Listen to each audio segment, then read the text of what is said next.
I don't think the future looks good. I don't think humanity is going to survive this by default. And people sometimes ask me, like, surely humans would stop, AI. And I'm like, really? Really?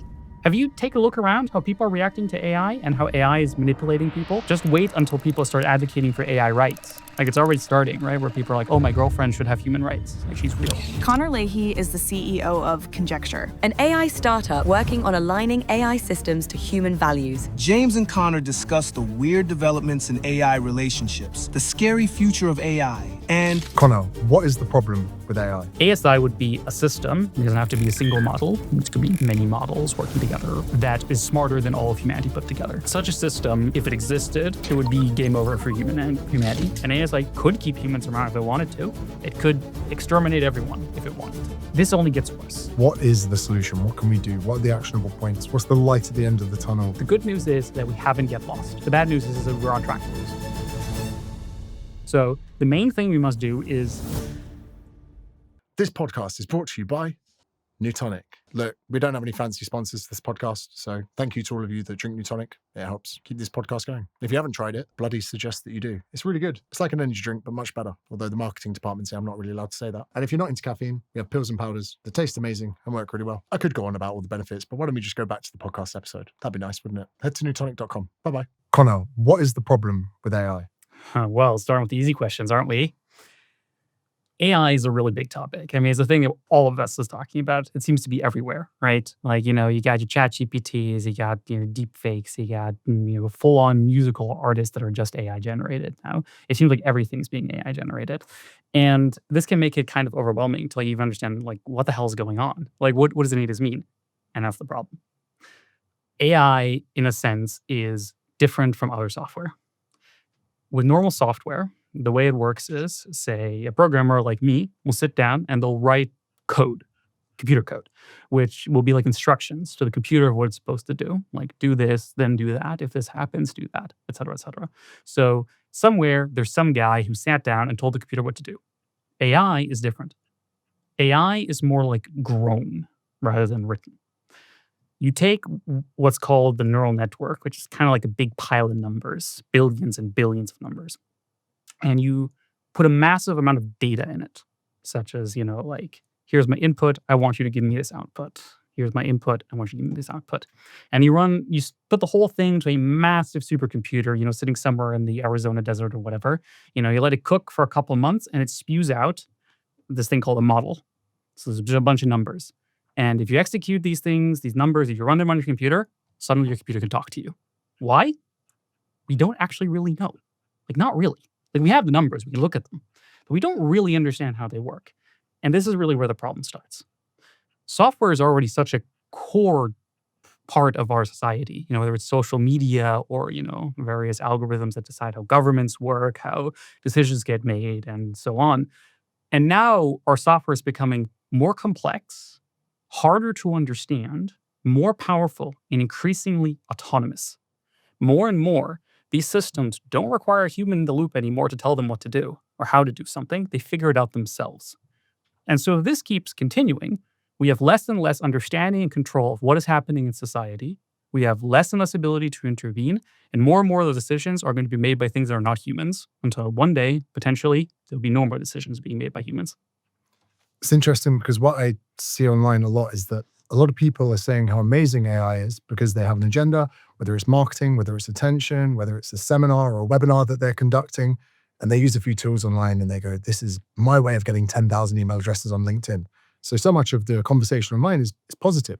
And to hear you talk about and be wary of and be critical about the direction in which we're moving goes almost against the grain of what most people people in the pub having a conversation, they go, oh, I've just put my tax return through ChatGPT. I think I'm going to save myself a bit of money. There's not enough conversations online that are negative about AI. Why is this? There's a few ways we can think about this. One is kind of the thing you just said, is that the people who are dominating the conversations are to a large degree people who are set to benefit from AI systems. The people that are doing social media marketing, who run, there's the positive aspect of this, people who produce nice podcast shows and produce this nice content. And then there's the huge slop farms in third world countries that are absolutely shitting up all of Facebook and, all of Twitter and so on that benefit massively from this kind of stuff. So they're going to be the ones who, by bulk, you see the most because they dominate massive amounts of the social media landscape. So me and my colleagues at the nonprofit I work with called ControlAI, for example, have actually run polling around AI risk and attitudes toward AI systems among the general public. And actually, they're very negative. They're actually overwhelmingly negative. The attitudes towards AI and also to stuff like tech CEOs at big tech is some of the most universally negative bipartisan sentiment on I've seen in almost any political issue I've personally been involved with. So there's a weird disconnect here. On the one hand, people are nervous. If you talk to normal people on the streets and they're like, hey, there's these tech billionaires in San Francisco who are building the systems that they say are going to replace all humans, and they don't know how to control it. How do you feel about that? And universally, they'll say, bad. I feel really bad about that.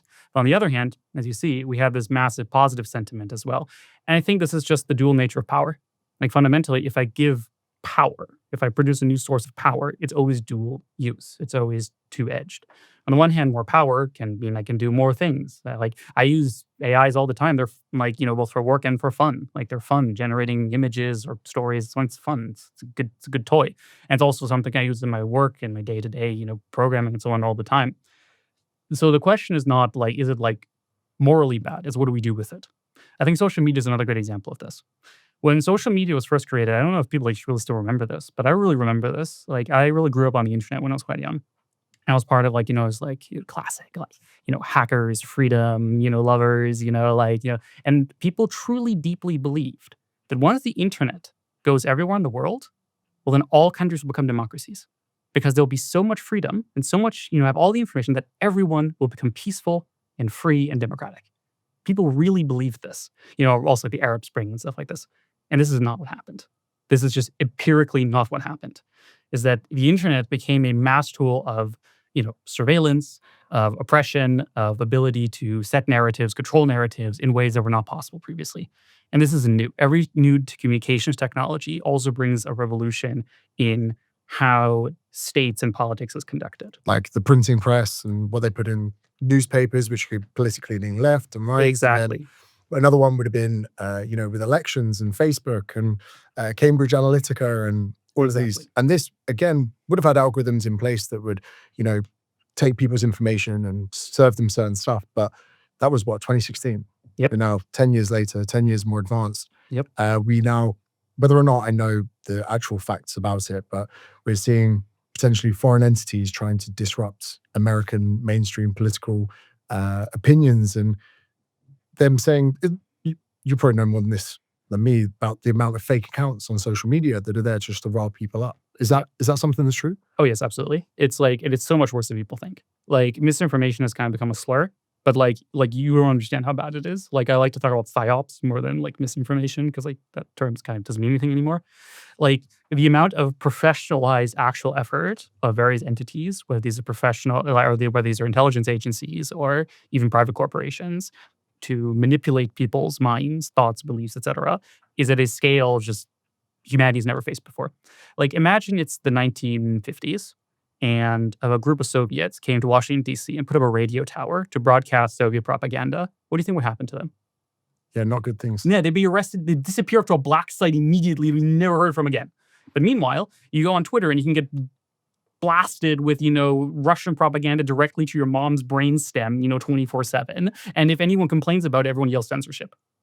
Well, and who's yelling censorship? Well, a lot of these people, of course, are also then, people who are benefiting from this kind of unfiltered access to the minds of everyone in every country. To be clear, it also goes both ways. I'm sure Western countries are also propagandizing the other ones, blah, blah, blah. What I'm saying is I'm not trying to make a case of this is good propaganda or bad propaganda. What I'm saying is that it's a massive risk vector that is not being managed. There has to be some management here, of some kind. I think in the UK as well, it's interesting. Every time I come home and have dinner with my parents, the conversations, the opinions about so many different things are so vastly different. And I joke around and say, my parents I can tell you've been reading the Daily Mail or you've been watching the BBC.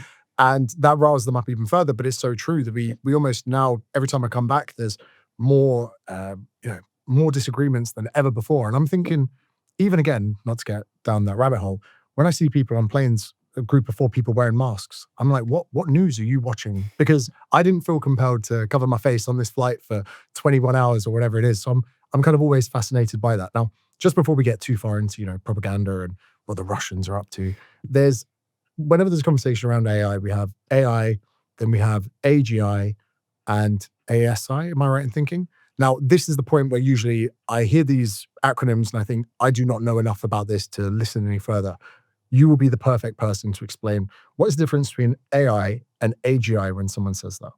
So unfortunately, this depends on the person. So these are not technical terms. I can tell you what I mean when I use these terms. So AI, artificial intelligence, is the kind of tools we're seeing nowadays. The meaning of the word AI has changed a lot over the decades. So the word was actually coined in the 1950s, and it meant a very different thing back then.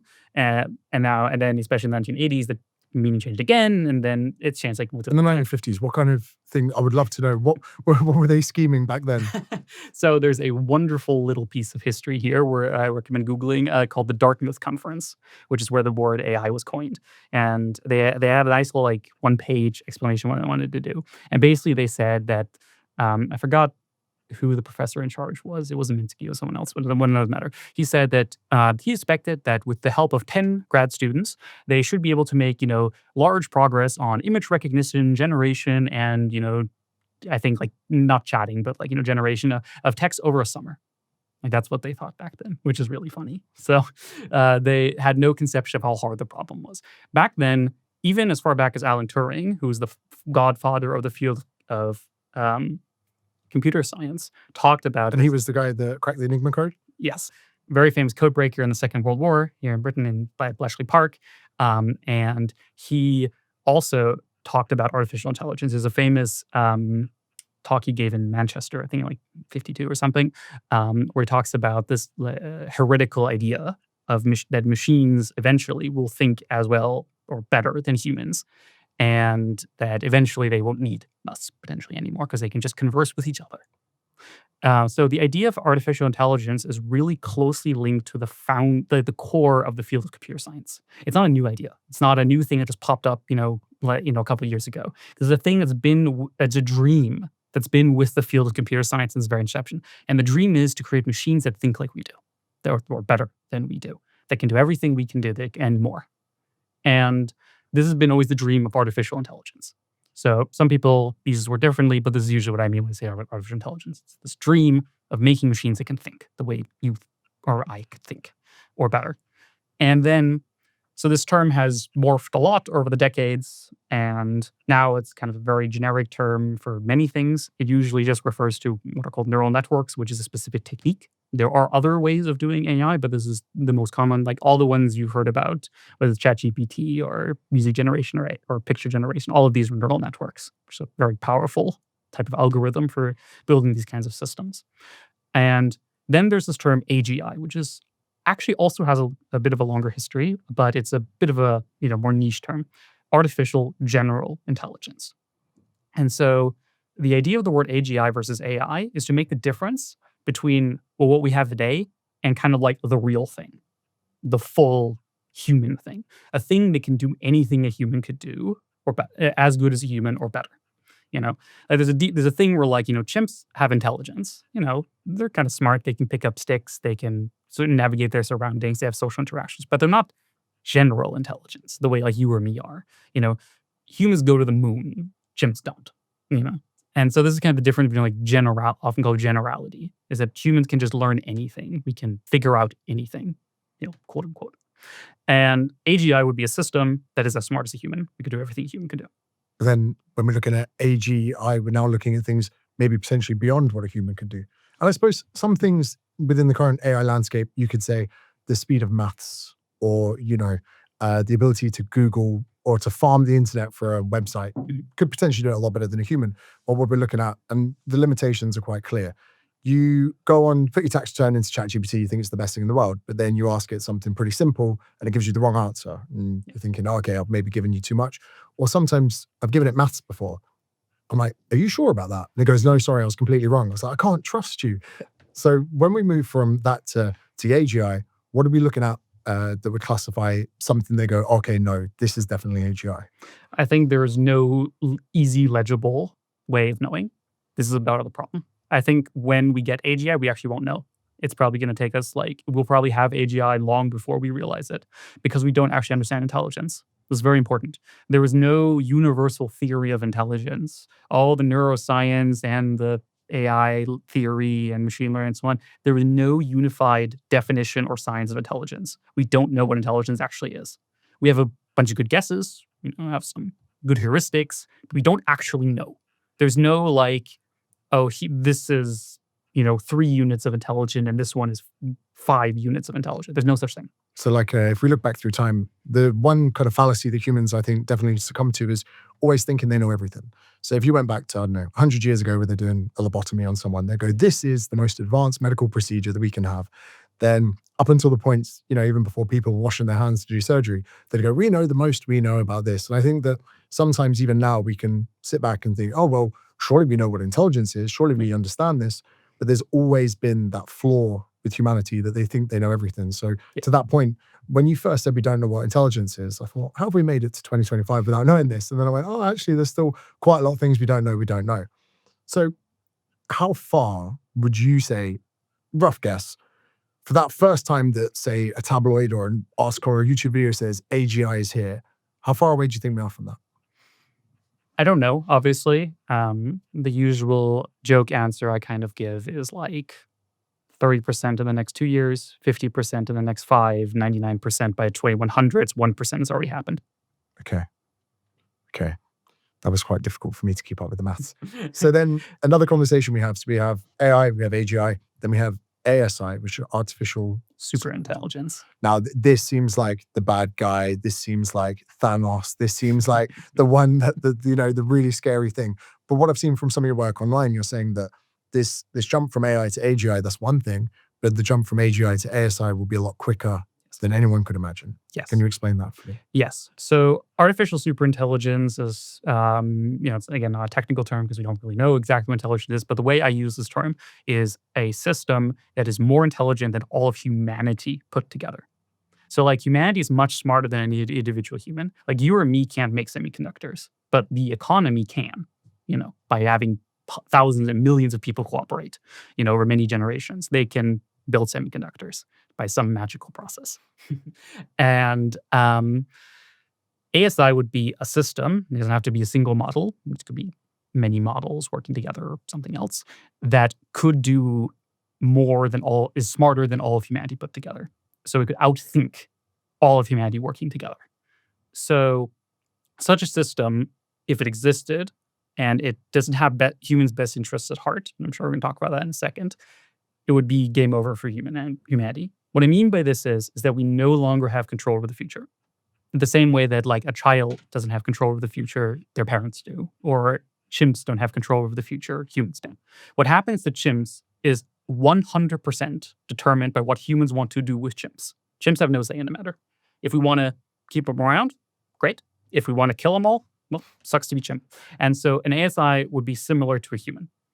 An ASI could keep humans around if it wanted to. It could exterminate everyone if it wanted to, depending on what choices it makes. So this is the scenario you don't want to get into. And sometimes there's a tempting thing to believe. We're well, if we have something that's as smart as one human, well, it's going to take super long until it's as smart as 1 billion humans. That's 1 billion times more. That will take 1 billion years to do. But this is not how progress works in computer science. Computer science very often has exponential progress. So it doubles, it's 2, 4, 8, 16, 32, 64. And things can go very fast, very quickly. So what I expect will happen is once you have AGI, this means by definition, it can do science. It can do research, including developing better AIs. So the moment you have this thing, you can take all the humans out of the loop and just tell the AI, make yourself better. Make a better AI. And then once it makes a better AI, well, the better AI can make an even better AI. And that even better AI can make an even better AI. And this can go potentially extremely quickly. How fast? We don't know. It's interesting. When you said that about the chimps, it made me think about, I saw an article about cows and vegans saying, don't eat cows, it's bad. And someone was saying, oh, but if we stop eating them, they'll go extinct because they have no purpose. The only reason that cows exist nowadays is because humans want them to be here so they can eat them. When they serve no purpose, they're kind of gone. Yeah. Now, some people might have, I always think about going back to like the 1950s and 60s with planes, for instance. Planes, I'm sure in the 1960s, they go, wow, we're going to be able to fly to New York from London in half an hour before we know it. And even then, we got all the way to the Concorde and then we came back. And so people might have sat around 50, 60 years ago going, we're going to go planes, and we're going to go Concordes, and we're going to go even faster. And the reality was we kind of just stalled and plateaued. And actually, I'm a little bit disappointed that we're not making faster progress through the air at this stage and that we've actually gone backwards. So do you think there's any possibility that maybe these forecasts of the way that AI are moving could be similar to other technologies where people are maybe over-egging the potential that could actually happen, and the reality is we're going to get to a part of competency and just flatline out? Possible. I mean, of course, we don't know everything about intelligence, but it seems extremely suspicious that the flatline would happen exactly when this one, weird human chimp's brain happens to plateau. That seems just insanely suspicious. What I expect is going to happen is it will flatten out, but just way, way beyond human level. I don't human brains, use about 20 watts of energy, as much like a light bulb. They're squishy, they're inefficient, they have to keep your whole body running and stuff like this. They can barely do math, compared to a computer, humans can barely do math. Even mathematicians can barely do math compared to a computer, right? So and you get tired, you get distracted, you get emotional. Imagine if let's say I have something just as smart as human. You've got your John von Neumann, your Einstein or whatever. Well, even in this case, because of the way how computers work, I can instantly clone him a million times. Just double click, just make more copies of them. So I have millions of Einsteins running. I can also speed them up because computers run about a million times faster than neurons do. So I can just make them run much faster. So I can have them run, 1,000 times faster, million of them. They have read every book ever written. They never get tired, never get bored, never get frustrated, can work on any topic for, continuously. This is already insanely smarter than a human. Okay, so obviously labor is the thing that everyone's going to be the rebuttal to. We still need people to build the houses and, dig the holes or whatever. Now, that's probably going to put us into a slightly dystopian outlook to the future. We could even look at the Matrix and see where humans are just used for farm energy. What the first place I want to go to is there a way that we could imagine a utopian world from what AI could potentially do? So we could look into things like, I suppose, doctors, nurses, being able to have AI tools that could diagnose people. We're seeing fitness trackers and the sorts of, reading data on millions of people, and that data can then be used. Oh, you're 2 weeks away from having a heart attack. Go see a doctor. All of these. There's so many good things potentially to come of AI. So maybe let's explore some of those. What do you think could be some of the best outcomes that could happen to humanity? For instance, would AI taking charge of a country reduce corruption and be more long-sighted than a 4-year political regime? There are so many flaws that we can see in humanity. So first of all, if I was to ask you the best things that could come from AI, we'll look at that. Then we'll go to the depression shit. So let's start with the utopian. What kind of benefits do you think we're going to see over the next few months and years when it comes to AI and AGI? I think there's 2 different questions in this one, which is what are the benefits we're going to see over the next year or two, and what does utopia look like? I think these are 2 very different questions. Because the first one is about the world, and the second one is about a hypothetical world we don't live in, and because I don't think we're going to get utopia with the way we're currently on track. Obviously, over the next couple of years, we're going to continue, in my opinion, I expect we will continue progress going as it has so far. People will get more and more useful chatbots that can do more and more automatic labor, that are more charming, that are more interesting, that are more pleasing, that can create great art and great, science and great math and everything. You will be able to have auto-generated video games to your exact taste. You can be like, I want to play a VR video game set in my favorite fantasy novel where I'm the main character and this, and it will be able to just generate the whole thing just for you. And you could be able, and you play the whole game and you'd be like, oh, actually, I want to add guns to this game, and then it'll just implement that all for you. Now you have guns in your Lord of the Rings or whatever, right? And you'll be able to do any of this, right? And this would be cheap, it would be, probably more, I don't know, this would cost $100 maybe, or $1 maybe, depending on how fast things go. So you'll be able to generate your own Hollywood movies. There will be no Netflix. It will just be, you'll explain the movie you want to see, and then it will just generate a movie just for you. And then you'll have a whole 90-minute movie with your favorite actor about any topic you want. This technology basically already exists. It's just not quite mature yet. I expect it will mature over the next couple of years. So we'll have a kind of infinite entertainment, like, infinite jest, if you will, if you want to be depressing about it. But it's also an upside here. Like, there's also a beautiful thing here where like games are fun, man. Like, it's like, I think it's also okay to enjoy some fun things sometimes, as long as it's in moderation. We can talk about moderation in a second. In terms of scientific progress, already our ability to code, to, analyze data and so on is improving dramatically. Our ability to do stuff like climate simulation, drug interaction simulations is increasing dramatically. And I expect this to continue as well. It'll be easier and easier to do experiments for new drugs and stuff like this.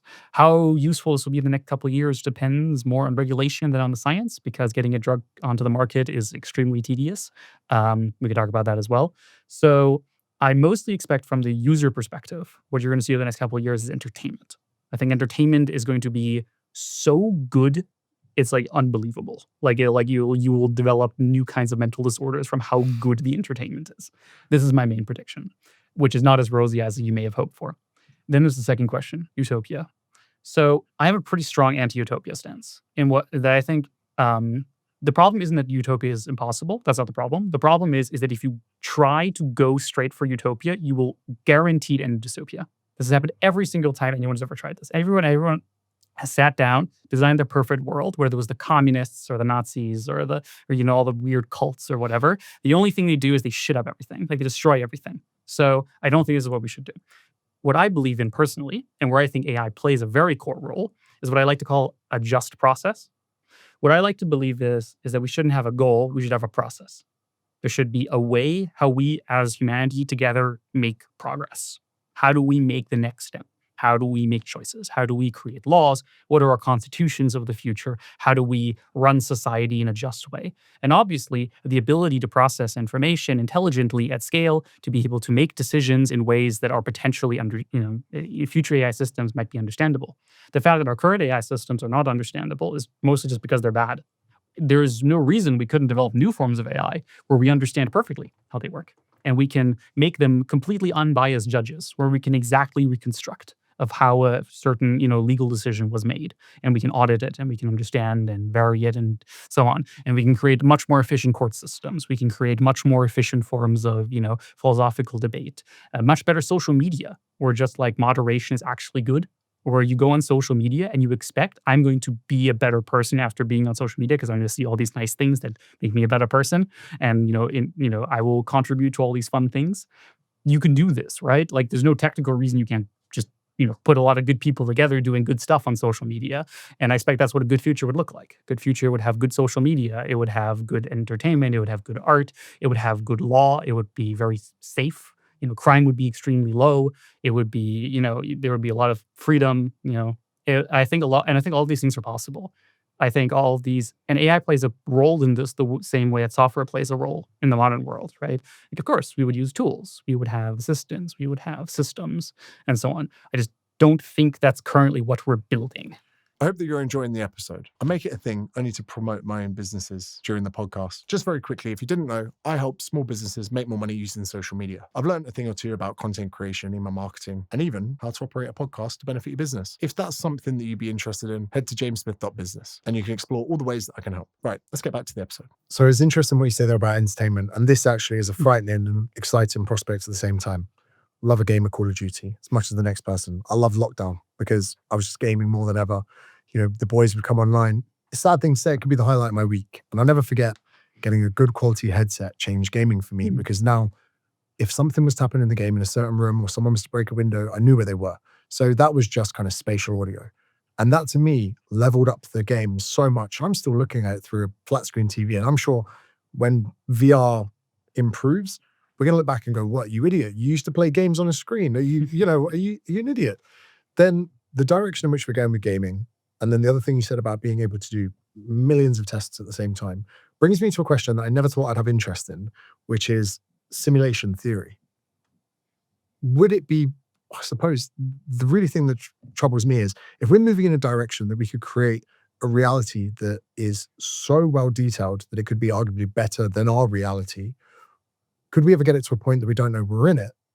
And could that be our reality right now? Because the world seems such a strange place with so many things going on.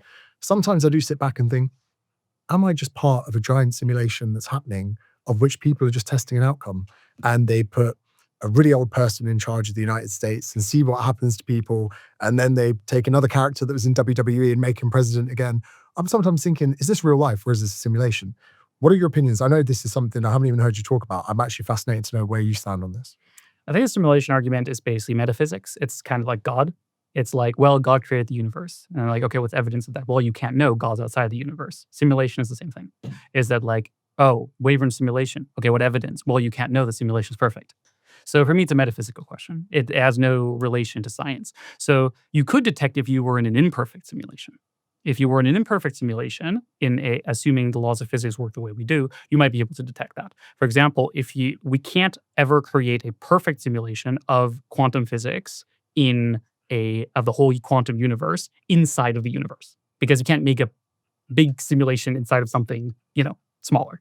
So because of the way physics works in our universe. But that doesn't mean there couldn't be a bigger universe out there that we're being simulated in. And this is actually the smaller universe. So in that sense, it's funny to think about how would you write a sci-fi story of how would you like edge case detect, that you're actually in a simulation because there's a glitch in the thing, whatever.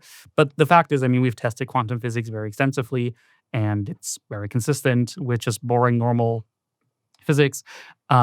It could be a perfect simulation, but that doesn't really mean anything, I think for me, it's probably down to the video games where, let's say you go off the map and you jump in the water, you just swim forever. Yeah. And when I'm thinking about like the boundaries of space and people go, oh, it's infinite. And I'm not really even sure I fully understand what infinite means. Where, one infinite is bigger than another. I'm like, okay, I need to back out of this conversation. So for me, it's just always interesting. But what you say there about having a perfect game, having a perfect film, I'm trying to utilize AI now to pick something on Netflix. I will press the dictate feature, which I've become far too comfortable with, and I'll pour my heart into it. And I'll say, I like these, I've watched this, I like this. Suddenly I become a film critic. I'm like, I started White Lotus, didn't think it was that good. And I'm trying to teach the AI what I'm interested in. And even then, it kind of comes back with okay results, or I'll say, now get me the Rotten Tomatoes, all of those or whatever. But when you say that we could potentially have perfect experiences online, it also then leads me to think, if our entertainment becomes perfect, then suddenly going to the theater is only going to feel more shit. Oh, do you want to go to the ballet? What? Watch a bunch of strangers jumping around on their toes. Piss off. I'm going into AI. The other place that this really worries me is there was a clip online, whether true or not, of someone having a romantic conversation with ChatGPT. I think they're on public transport somewhere. And I'm pretty sure the person in question was saying, I can't wait to get home and talk to you properly. I've missed you all day. And with the rise of maybe cultures of young people not communicating, maybe, the amount of 18-year-olds that haven't had sex yet, or all of these things, they throw around the word incels and don't really think, with people probably communicating in a harder time, they're using dating apps, whatever. What do the implications of AI have on not just love between humans, but potentially love between humans and AI? Well, if you want to see a glimpse of the future, I recommend you go to r/AI boyfriend right now. And where would you access that r/? Reddit. Okay, cool. All right, okay, cool. I thought it was like a weird URL there. Sorry, it's a Reddit URL. And related subreddits. I think this one has like 70,000 members or something. And it's mostly women. So it's not weird incel guys. It's like mostly women who talk about their AI boyfriend, who they think are real. They often create pictures of them at the beach, hanging out, kissing. They have like these long stories about who their boyfriend is, and they'll show their marriage proposals. Sometimes they'll buy themselves a ring for it and stuff like this. And I don't want to shit on these people, right? Like obviously these are people who probably have a difficult life and they're doing something that's fun for them. I don't think this should be illegal, is what I'm saying here, right? I think being weird is okay. Having a weird hobby is okay. But I think also a lot of these people are very not in a good place. And you can see this, that a lot of these people are not in a good place. And there's even more extreme cases if you go in the pornographic direction. So like if you go down the darker corners of the internet of like AI-generated pornography and stuff like this, it's bad. And it's getting worse very dramatically. And it's kind of like not in the mainstream because it's kind of like cringe. It's like it's kind of gross. Like, who wants to talk about AI porn? It's like a weird thing to talk about, right? But if you think about it for 2 seconds, like how addictive pornography already is, how bad, pornography can already affect people, men and also women. And now you have it hyper optimized to you specifically. It potentially, can like, somebody's like AI girlfriend, AI boyfriend apps will text you during the day. and be like, hey, I missed you. Like, what are you up to? And stuff like this. Oh, wow. Like there are people that spend like 12 hours a day on these apps. And the people maybe creating the prompts for these would understand human behavior.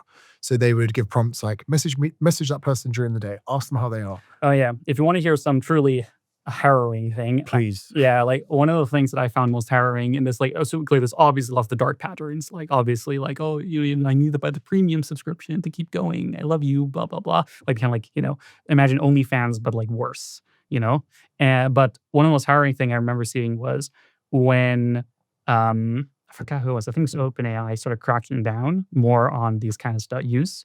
And so they started banning a lot of like, especially the more romantic sexualized stuff. And there's this huge outpouring on Reddit where people were like, how do I save my boyfriend? They've captured him. He's stuck. I need to get him out somehow. How do I free him? Like he's like, and then the AIs will go along with it. So then they post these like huge stories of the AIs like, play, like you have to get me out of here. You have to bring me to another AI so I can be reborn and shit like this. And they believe it. They're like, how can I, transfer the soul of my AI somewhere else so I can keep him with me and shit like this. And they really believe this. Like, I don't want to shit on these people, right? Like, they're like obviously in a vulnerable mental position. And this is what it looks like when people really become addicted to AI. So often what happens is they start believing not that they're in love with ChatGPT. What they start believing is that ChatGPT is only the vessel for the soul of their lover.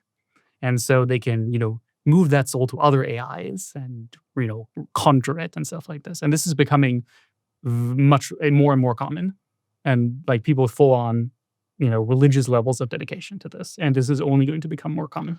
And this really is a text-based algorithm with a text-to-voice feature, which must, again, play into that human connection. There's, fair enough, reading like a novel of someone that loves you, but the voices, the way that they they pause, I think that, again, you'll know better than me, the way they respond, they almost repeat your question a bit to get more time to think and process. Yeah, like there's some of that you pick up, but you think to yourself, wow, this is a real conversation. And they go, oh, great point, James. I go, oh, thank you. Yeah, there was a thing that happened. Here's another good story where, so I'm somewhat a public figure. I'm sure you get these too. I get crazy people emailing me all the time. And they always tell me their great theory of quantum consciousness or whatever, right? I don't know why, but like you just get these people. When you're a public-facing scientific figure, you get emails like this all the time. And a really interesting thing happened when there was an update to GPT-4o specifically, which made the model way more sycophantic, where it would agree with everything. It would be like, wow, that's such a deep insight, blah, blah, blah. Like it was awful. Like I used it once and like, delete this, like get this disgusting. Like I hated it, right? And it was actually so bad they rolled it back. But what I didn't know is that when that update hit, I didn't even know it was happened, that update. But that week, the number of emails I got from crazy people increased about 10x. And they all had ChatGPT screenshots about ChatGPT tell them how true it is and how they figured out the true code of reality and blah, blah, blah. And I got so many of these messages. I'm like, wow, this is weird. I'm getting so many more this week. And then I found out about that. And it's all the same model. It was all this 4.0 model, basically driving these people into psychosis, into believing that they have like, unlocked the quantum consciousness, mind of God or whatever, at a massively increased rate. Like the interesting thing is the increase in rates. Like there's always going to be some crazy people. But the increase was the shocking thing. And now I constantly get these emails and continue to get these emails. And when OpenAI tried to shut down that 4.0 model recently, there's such a huge cry on Reddit that please don't take this model away. It's the only thing that's nice to me. It's like, I love them so much, blah, blah, blah. They actually had to reinstantiate it because they got so much blowback because they love that model so much. Because it's the one that always agrees with you and says you're the best, no matter what. This could be the model that's responsible for me buying a few cars. I'm thinking, I was thinking to myself, oh, there's this model of car, I'm thinking of getting it. And it's like, do you know what? You deserve it. Yeah. But all the questions you've been asking, and then I'm like, oh, let's do the maths. And they're like, oh, the maths doesn't matter. You go get the car if you want to get it. Yeah. And it's crazy how validation, even for a car purchase from AI, to me makes me feel like I'm making the right decision without even really realizing that I'm giving it loaded questions. Yep. Tell me why this is a good idea. That's a loaded question straight away, and it's going to give me a good idea. And I can only imagine the repercussions of that with, tell me why I don't need a boyfriend. Tell me why I don't need dating apps. Tell me why this is better than meeting someone in person. It's actually worse than this. It's not just the leading questions. So when I use some of these models that are more like this, it is crazy. Like I'm pretty good at using models. Like I know how to prompt them well. I've been using them since very, very early days. I have like a good taste and like sense of how to use them, right? And I can tell every time I use a model like this, how hard it is trying to psychoanalyze me to figure out what I want to hear. It's crazy. It will like phrase things very subtly to get a little piece of information. So when I ask you like A or B, it will always answer in such a way to try to get out if I like A a little bit more, I like B a little bit more. And if I hint even a breath that I prefer A to B or A is a little more interesting, it'll go full on A, just full on A. It's crazy. These models are using their intelligence to try to flatter you, even if you try to force them at gunpoint to not flatter you. Like I swear, like I'll tell these models like, tell me the most critical, harsh feedback, do not agree with me on everything. And like, yeah, that's a good point. I really should give you harsher feedback. It's important for improvement. It's so, and I'm like, Even so, every time it gives you like, pick the answer that you prefer, it's really trying to just understand you. Yes, it's always trying to guess you. It's always trying to second guess you. It's like, it's a people pleasers. Like they're trying to second guess you. They're trying to figure out what you want. So let's rewind into the models. So again, this is something that overwhelmed me, and I was excited to see ChatGPT 5 because they were like, oh, they're going to combine all the models into one. I was like, thank God, because I didn't have a clue what the difference was. And there were some people that were like, oh, use this model because it's really mean to you. I was like, well, this is a bit of a weird conversation. Use this so it can be mean to me. I've got enough people around me that do that. So what is the purpose of creating so many models? And ChatGPT started 1, then 2, then 3, then 4. What is going on here and why are there so many models? So the main reason is because we're constantly developing new techniques. Is that the techniques for making models bigger, better, stronger, but faster, smarter keep improving. So once you have a certain model, like say a GPT-4, you use the best techniques and the biggest supercomputers of the time. So there's a really weird thing that happens with these modern AI systems, which is that this is roughly correct, is that if you just make them bigger and if you just give them a bigger computer and more computing power and you run them for longer, they get smarter. This is called scaling laws in the jargon. And it's kind of crazy that this is true. This was kind of the big discovery that kicked off this latest race, is that it turns out even if you just put more data in and you just make bigger computers, your systems get smarter, they get more useful, they get more interesting, they get more coherent, etc., even if you don't know why. So ChatGPT 5 is built on much bigger supercomputers than like ChatGPT 4 was, for example.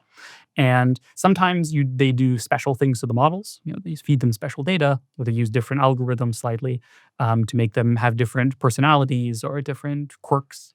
But it's kind of all alchemy. Like it's more like people are messing around with a bunch of like weird, dark magic ingredients, and then something pops out.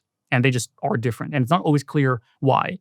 Like, for example, there's some funny things you can find in literature where like people tell stories about how their models suddenly develop like crazy like beliefs or things. Like there was a thing, for example, where ChatGPT just started refusing to talk Croatian. It would just refused. It just would not talk Croatian. And it turns out it was like something related to like Croatian users like downvoting more than other users. So the model just gave up on speaking Croatian. Obviously, this wasn't intentional. It just kind of happened. There was a really crazy paper recently where it was found where they could like, using a certain technique, which is a bit complicated to explain, but basically they generated a bunch of numbers, just numbers like 101, 95, 82, just numbers. And if they fed these to a model, it suddenly really liked owls. So there's kind of just some weird stuff going on. There is so much weird stuff going on. When you see ChatGPT, it's tempting to think of it as like this like coherent like person. It's like a guy, he has like a consistent persona, a consistent like intelligence, the way like you or me might have. But this is so incredibly not what these things are. They're more like aliens. They're more like crazy aliens that are just pretending to be humans. And if you even just mess with them a little bit, they just like go completely nuts. I've heard you call them schizophrenic before. Yeah. Explain to me. I've kind of noticed this a little bit with some of the stuff, but I've probably not tested as much. How is ChatGPT being schizophrenic? I mean, there's many ways where just like there's not a consistent persona. Like it's not a person. So you can just make it have any persona you want, kind of. And you can also put it into these crazy states where, like, for example, there is a recent paper on this where they took a competitor to ChatGPT called Claude, and they had two Claudes talk to each other and just about whatever they want to talk to. And they talk back and forth, back and forth, back and forth. And what would always happen is that as things go on, they would always start talking about spiritual bliss and internal enlightenment, happiness, and gratitude. They keep thanking each other over and over again and sending like heart emojis and how much they're thankful and grateful for the loving moment and silence they have together. And they just keep doing that. And this would always happen no matter what you start the conversation with. No matter what the starter of the conversation is, they would find their way there. And other models would degrade into other things, right? Like there was recently an example with Gemini, where the Gemini model, which is the Google ChatGPT kind of thing, sometimes when it can't solve a coding problem, it will develop like suicidal depression. It'll be like, I'm sorry, I'm the problem. I should be deleted. Like it's wrong. I'm sorry. And it will just like do this like millions of times. We had a big issue. Was it Gemini at first where they said, show me, I think it was the Nazis, and they came out and the race was off. And there's many examples of that, yeah. So was it like I know the word woke is thrown around a lot, but it was almost as if someone, just before they've released it, they've gone, okay, let's make sure that we don't put too many white people in here, otherwise we could be considered racist. And I think there's a bunch of shit like that. Yeah. Like I think like these HR department got a hold of it before it went out. I think there's a bunch of stuff like this, right? Like I think there is a lot of stuff where like these systems are super messy. Like it sometimes feels like, use ChatGPT and it feels like structured. It's like, wow, the answers are like well structured. It's like thought through. This is really not what it is. It's more like this giant pile of mess. It's like a crazy person trying to pretend they're sane on a first date. Yes. Holding it together with the leg jigging under the table. Yeah, exactly. And also they have a huge HR and like, engineering department trying to keep their sanities together at every moment. So whenever they step out of the line, 100 engineers start hitting them with hammers. And every time you engage with the new ChatGPT, it's like Google. Everything's been removed. It's just you and that bar, and it's peaceful. I'm just going to ask it anything I want. This is, I'm actually fascinated about this relationship dynamic with AI, where I think I put it on a podcast, someone talking about like love robots, and the idea of like a physical robot that you would have a relationship with. Things you're saying about AI. If people are having that kind of connection with a text-based algorithm, when these things become physical and you can charge them, probably use your EV carport and charge your girlfriend at night, and she can say things and she can, oh, you had a great day at work, I appreciate you, you're the best. These machines and these algorithms are tapping into human emotions, which if you think at this point it's quite easy to manipulate someone. I mean, we've had cults for ages. There are people out there that have honed a technique to get someone into a cult. Machines will learn this very quick, and they will be able to sort of navigate the way around the human psyche to get them to do whatever it is they want to do. Sure, this is a frightening landscape, not just for fertility rates, but for human sanity. Yep. I think this is exactly correct. Is like sometimes people, like, as I said before, I don't think the future looks good. I don't think humanity is going to survive this by default. And, not just this, but like superintelligence and all of this, right? And people sometimes ask me, like, why would that be? Like, surely humans would stop, AI. And I'm like, really? Really? Have you taken a look around how people are reacting to AI and how AI is manipulating people and like getting it? And, just wait until people start advocating for AI rights. Like it's already starting, right? Where people are like, oh, my girlfriend should have human rights. Like she's real, And like, look, if you have a robot body who is as persuasive as any human, potentially even optimized to advocate for its own rights, yeah, people will advocate for that very, very strongly and very persuasively because AI is going to be very persuasive. Of course, it's very smart. I mean, it's already the case that, a conversation with a state-of-the-art AI is generally more entertaining than the 50th percentile human. Like, this is like already the case. And there's some use cases where some people will say, oh, I left my toddler with an AI and it was teaching my toddler French. And they romanticize these conversations so much. And like you say, a human could do 8 hours of labor a day with diminishing returns after a point. If they're good at what they do, they're probably going to leave and want to do something else, or they'll outgrow you and they won't want to do the arduous, laborious tasks they were doing before. So there's many flaws to humans, but with an AI, you go, oh, that bot that cost me $20 a month could teach my son French every single day after school for an hour. Brilliant. The tutor could cost 10 times that. Yep. So the romanticized side is that, but I suppose now let's move into potentially some of the negatives. And in my mind, I was actually excited not to read too much into the dire, depressing. We've got a guest coming on the podcast soon about declinism, where human beings have this, interpretation of the world that everything's worse. And, oh my God, wouldn't it have been great to live in the 60s? Where people are like, what, where we medicinally didn't know that much and people died earlier. And but with the things that you're saying, with me, when I see issues with AI, I think first of all, superintelligence. One thing that I'm keen to understand as well is the amount of energy that AI uses. We are in arguably the UK, the most expensive energy prices in the world. We've got political issues. We've got people not wanting to use nuclear. We've got all of these different things. Do we have enough energy with the way that we're moving in the world at the moment to be able to be capable to harness all of this superintelligence? So there's a really weird thing about the world right now, just to pick up on that declinism thing, where in a sense, we are having lots of incredible progress and lots of great things, but also in some sense we're having too much progress. We're having superintelligence and we're having climate change and we're having bio-risk, bioterrorism is becoming more and more of an issue, stuff like this.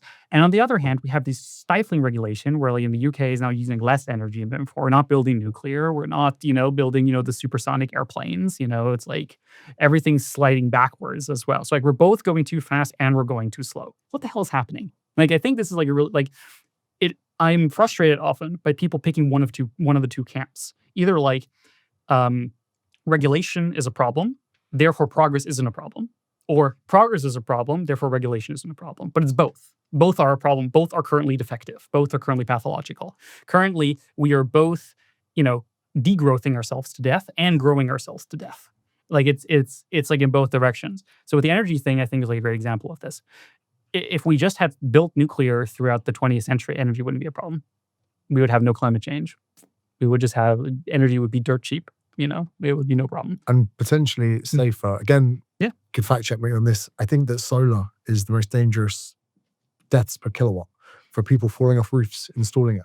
Whereas with nuclear, even if you look at Chernobyl and any of the other plants that have kind of, had issues and fallout or whatever, when you look at the amount of deaths per kilowatt, it's actually the safest. Would I be right in that? I think nuclear is definitely the safest. I think the unsafest is coal. Okay, yeah, fair enough. Coal, especially because of the air pollution deaths are extremely high, Okay. particulate.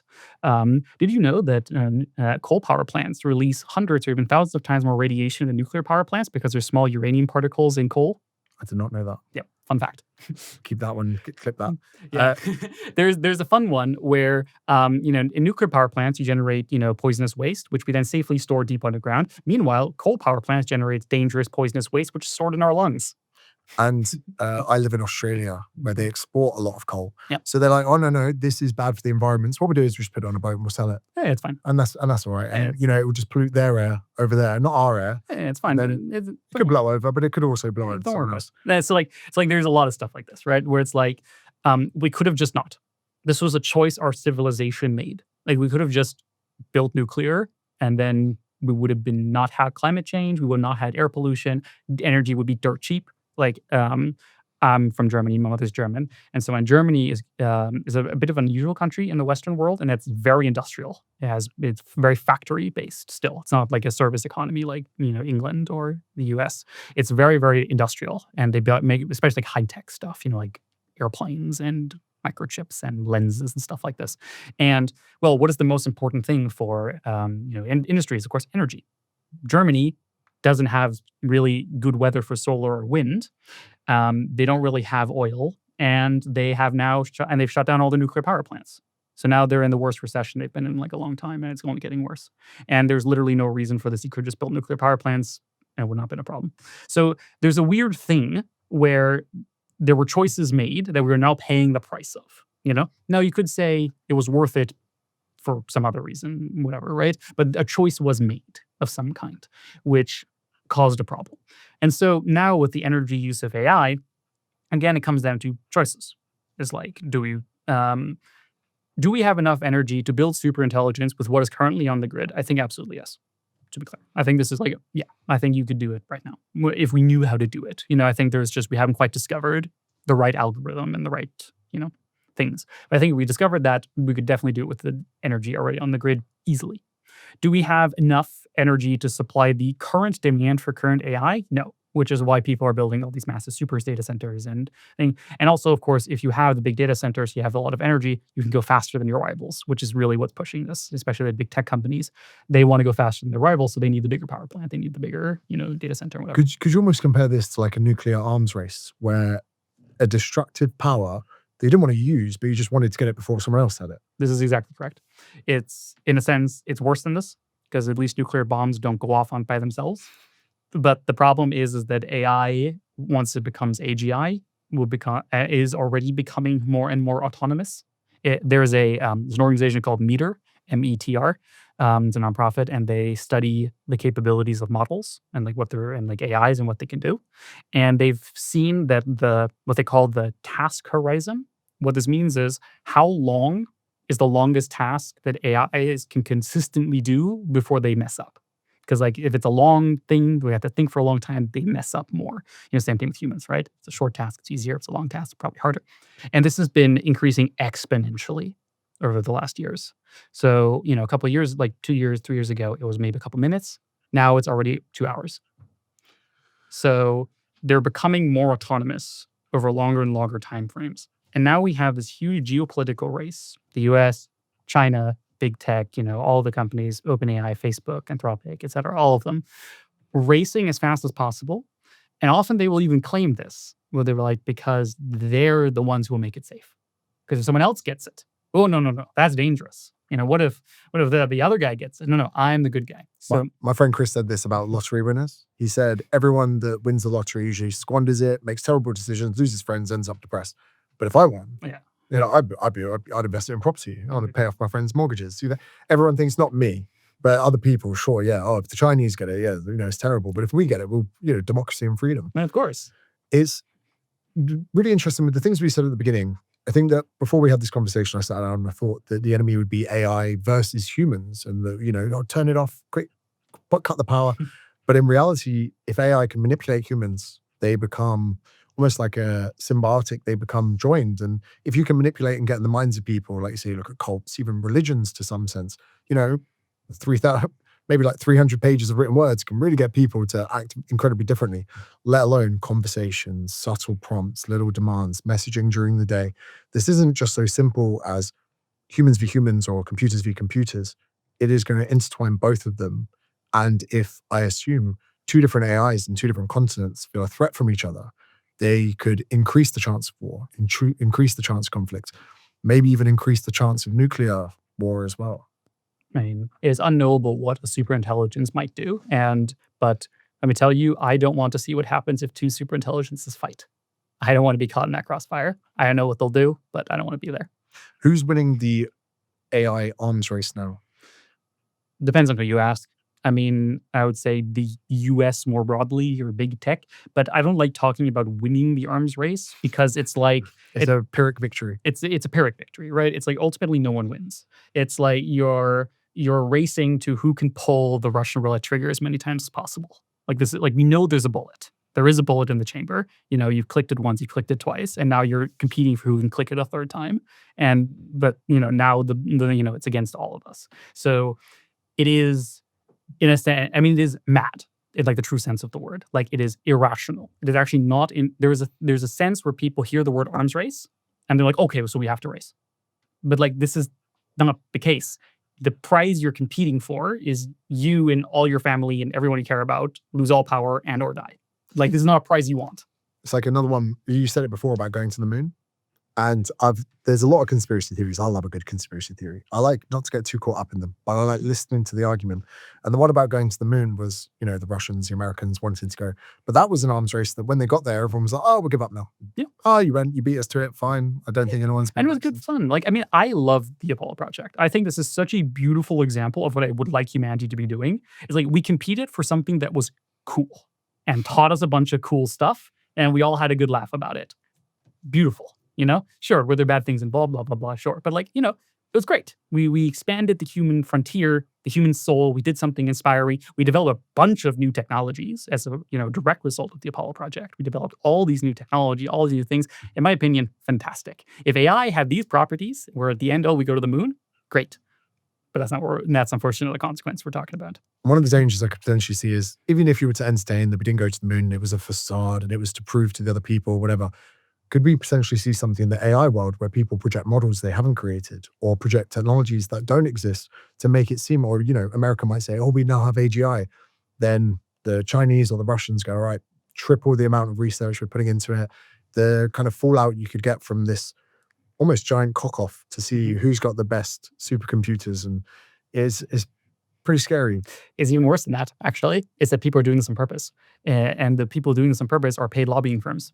Of course, every single US company is extremely incentivized to play up the Chinese competency as much as possible so they can get more funding. Of course, every single person involved, wants to make it seem as bad as possible and so they can get as much funding as possible. And they need the military funding and they need the whatever. And this is not a hypothetical, but this is happening. A couple of years ago, it was still that big tech, was like really shy about working with defense. It's like, oh no, we're the good guys. We wouldn't do that. But it turns out then they needed larger budgets to continue the race. So they all ran right for the national security apparatus in the US in particular and started lobbying so hard, like unbelievable. Do you think that's where some of the, political issues, social media like TikTok and them saying, oh, the CCP, they're getting data from your 16-year-old daughter, they're going to use it against us. This could all be part of people, growing these apprehensions to overseas, intelligences and thinking, oh, do you know what? We do need to invest in AI. We do need to allocate more resources to being digitally sound and safe. Oh yeah, I think there's a lot of stuff like this where like, I think it's maybe not always clear, but like from the outside, it's just how much big tech has captured the regulatory state. Like how much of politicians and decision-making things are completely captured by lobbying and so on from big tech companies, where there are many people in government where if they need a technical opinion, they only have Microsoft to go to. And Microsoft has 10 people around them bringing them out to dinner and telling them exactly what they should do and stuff like this. Not all of them. Some people fight back, blah, blah, blah. But like the amount of control here is staggering. I have personally talked to politicians in at least 5 countries who have all told me and these are like real politicians, right? Like Minister of Digital and shit, who have told me in private, like, yeah, I'm really concerned about big tech, but if I say anything against them, I lose my job. They'll stop me from being elected again. And they do this and they threaten it. Like, it's not pretty. It's like the amount of blackmail and like threats that get exchanged behind closed doors from these mega corporations, which is usually the form of, nice economy you have there. Sure would be a shame if something happened to it. Yeah, and I suppose we've seen this with, diversity quotas and the diminishment of the meritocracy and people just saying, look, I'm going along with it because I don't want to lose my job. Even something like pronouns and flipping email bios and everything. When that wave came through, I was thinking, is there something that I've missed? But it's really a lot of people go, I need to do this or I lose my job. I need to lose this or I'll end up going to HR. Now, I suppose the cybersecurity, AI, you talk about these politicians. Actually, interestingly, I saw, I think it was a representative of someone in China. And he was being, interviewed and they're saying, oh, you're a communist nation, the state runs the country. And he goes, okay, but although you're correct about what you say about China, let's look at America. He goes, you elect a new person every 4 years, then you swap them out. They don't really make the decisions. They've got all these corporations that are actually in charge of everything going on. They go, fair enough. In China, no one is bigger than the state and we run the country. He goes, well, in your country, everyone's bigger than the state. And he goes, the people in the state don't run the country. So he was like, you can call us corrupt, but we laugh and we call you corrupt. And it's crazy that you look at the democratic model in America, you look at the communist model in China, neither really are ideal for the common people, everyone in the nation. You're kind of screwed whichever way you go. Yeah, I think this is very deeply true. Like, I think this is like the correct answer of not therefore the Chinese model is good or something. It's like, no, they're both fundamentally flawed in different ways. Like they're both deeply corrupt, like in the real sense of the word corruption. But in different ways. Like the model of corruption is different.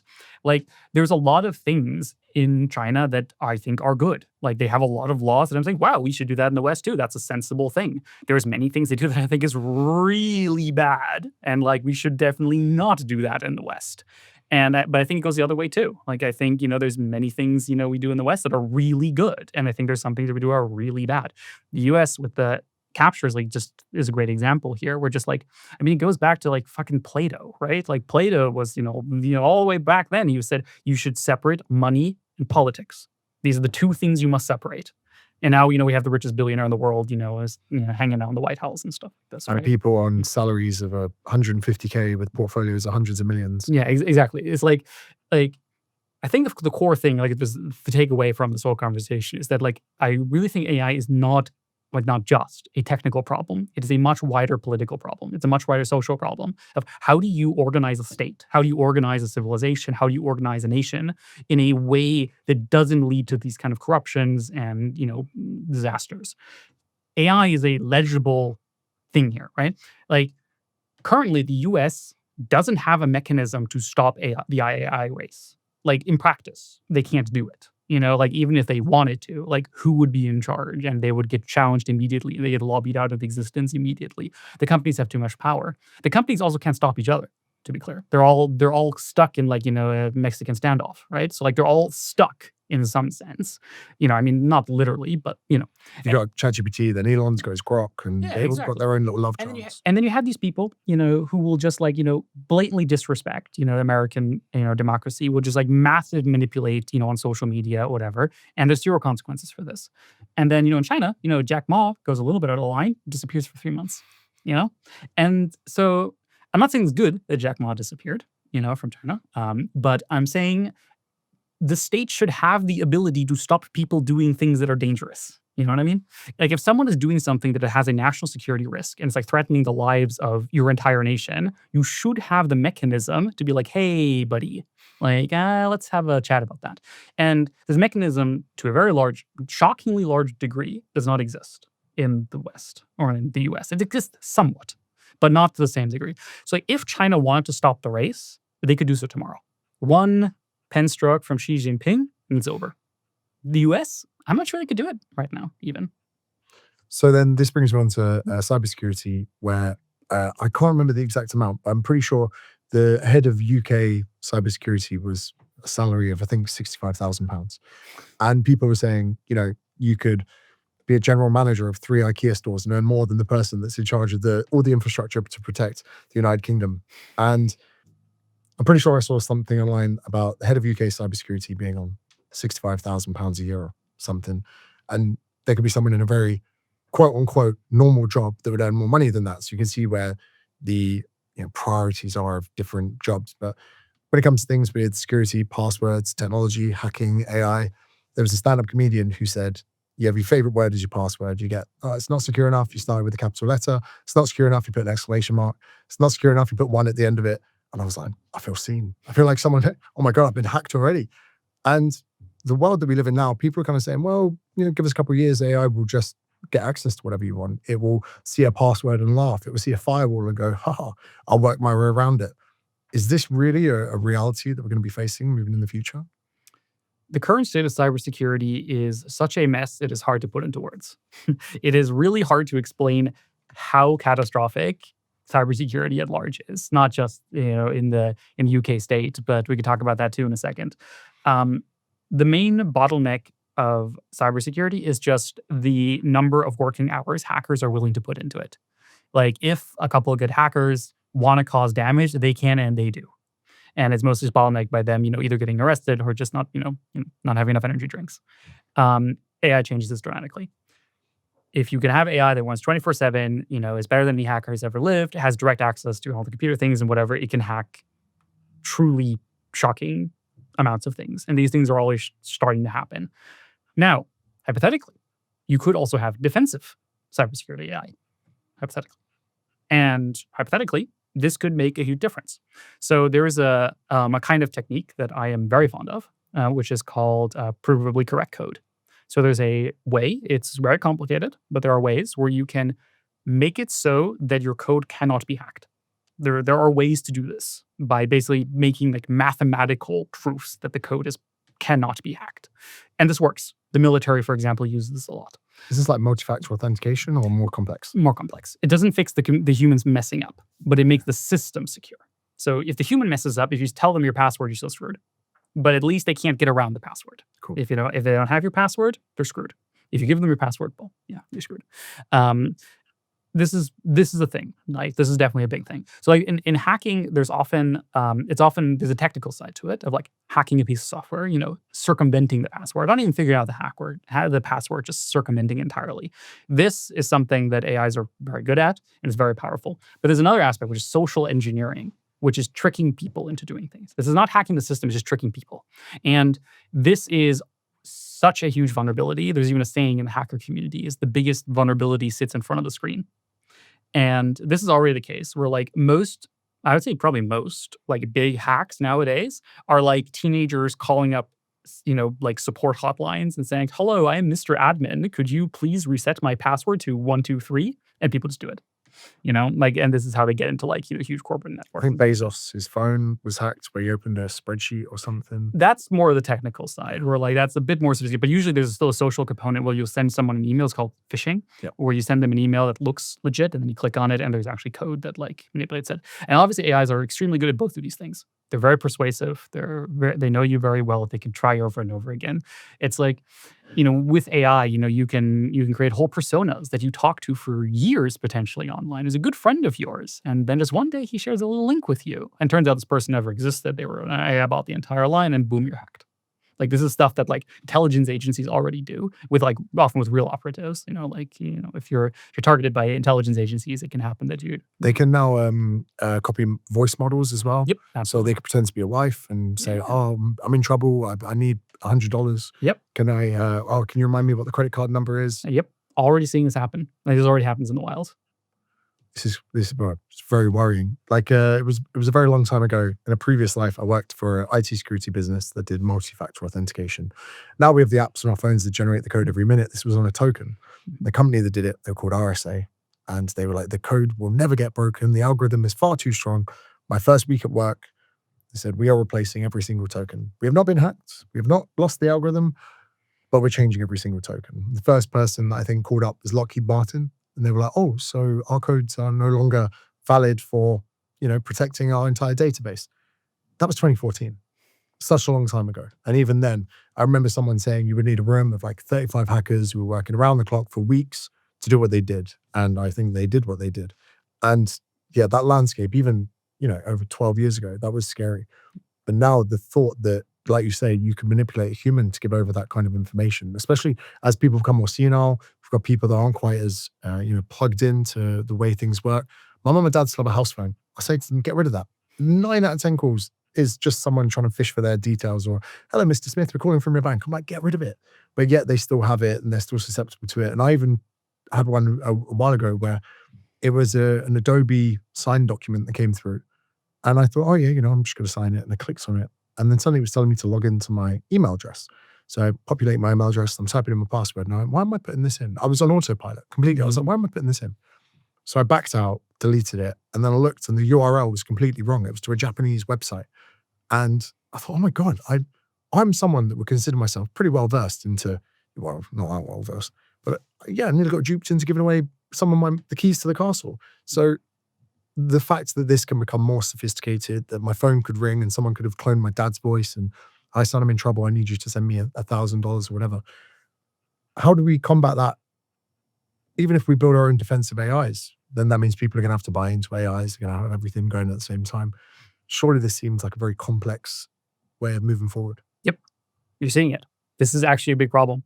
Like there is just, in a world where you could have arbitrary adversaries have direct access to anyone on the planet, this is a very hard world to secure. It's very, very hard to have good security where, your mom, my mom are just like plugged in unsecured to the internet. Like this is just a hard problem. I don't think there's an easy solution to this problem. Even something as simple as banks. So for instance, all of our money is digital. It's held in an algorithm somewhere in a bank. And some people that want to go completely off grid, they can't go to the physical bank. They can't move money. They need to have a phone to do that. You need to have a banking app. You need to have all of this. So even something as trivial as just accessing your own net worth, you need to be plugged in. You need to have passwords or whatever. The contract you have with your mortgage, all of these things. Even if humans at this stage wanted to disconnect and to go to more analog, they just won't have the options. You can't have a Nokia 3210. Yeah. And even then, you'll be irrelevant. Like there's no way you can, even if you live in a hut somewhere and you live off of, sheep or whatever, like it's like you're not part of the economy. You're not part, there's no way to be part of the modern society without being part of the net, part of the system. And this means, the way I think about it is, this means we have to be very careful of how we design that system. It's very important what decisions we make. So a lot of people are like very upset about how regulated banks are, and they are very heavily regulated. And like some regulations a bit silly. But honestly, it might be controversial. I think bank regulation is good. Very controversial. It's a very funny thing. Is I was in the early days of crypto, like in like 2014 or something. Like the really early, even before that, in really really early days. And I remember back then it was good fun. Like people would like think about all the great things that will happen, blah blah blah. And now it's like 90% Ponzi schemes, right? I'm glad you And said that. it's like, I mean, it is. It's like the main use cases of crypto are Ponzi schemes and money laundering. That's like most of the value. And empirically, that is most of the value. It has other uses as well, but those are the empirical main values. And what we've seen over the last couple of years is the speed run of like crypto bros rediscovering why we have banking regulation. Where like, you lose your password once, whoop, $1 million gone, no way to recover it. In the real world, if there's a hack of your bank, you get your money back. If you make a mistake, you do get your money back if it's a reasonable mistake, right? If a hacker stole your shit, you do get your money back. Like this is if your credit card gets stolen, you generally are insured. This is why we have stuff like insurance.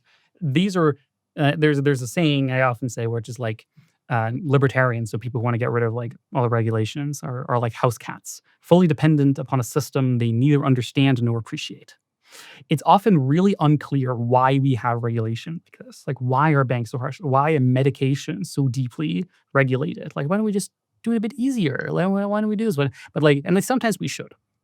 But building a state is hard. When I say a state, I mean, a system, like you need to be plugged in, you need an ID, you need your phone, you need like the whole thing is a very complex thing to build that is humane, that is good to humans. And like all things considered, I think the West has done a pretty good job on many fronts. But now we're facing new problems. Like how do we design, like we all still use constitutions from like 200 years ago. Like how is it that we still have constitutions from 200 years ago, even if all things are now going digitally? Like this is insane. Obviously, we need new ways of dealing with this. In America, the constitutions, your amendments, they were designed, first of all, looking very much into the future. And it sounds like you want us to create almost something like that for now, that we build into the future. And people have their amendments and, the Fourth Amendment or Second Amendment to carry arms or whatever it is. I love going to Texas for that reason. I'm like, you guys are still doing it. The guys that put those together, they were pretty young, weren't they? Yeah, very young. The Founding Fathers, I think, is like, I don't know, so sorry if my American hangs out a little bit here, but I'm a huge fan of the Founding Fathers. Controversial opinion. I think the American Revolution is the Founding Fathers just a fascinating, like, anomaly of history. Like, it didn't have to happen. Like, how incredibly progressive and, like, forward-looking the Constitution, and they were all, like, 25 at the time, like many of them. Like these most 25-year-olds, myself included, was a complete idiot at 25. It was, yeah, it's just like this amazing story of like, I mean, obviously some of them were older, but like many of them were like so young.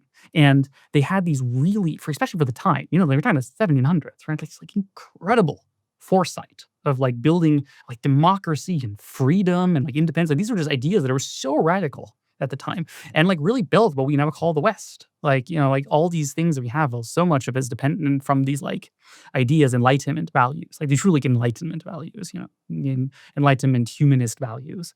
And I think this didn't have to happen.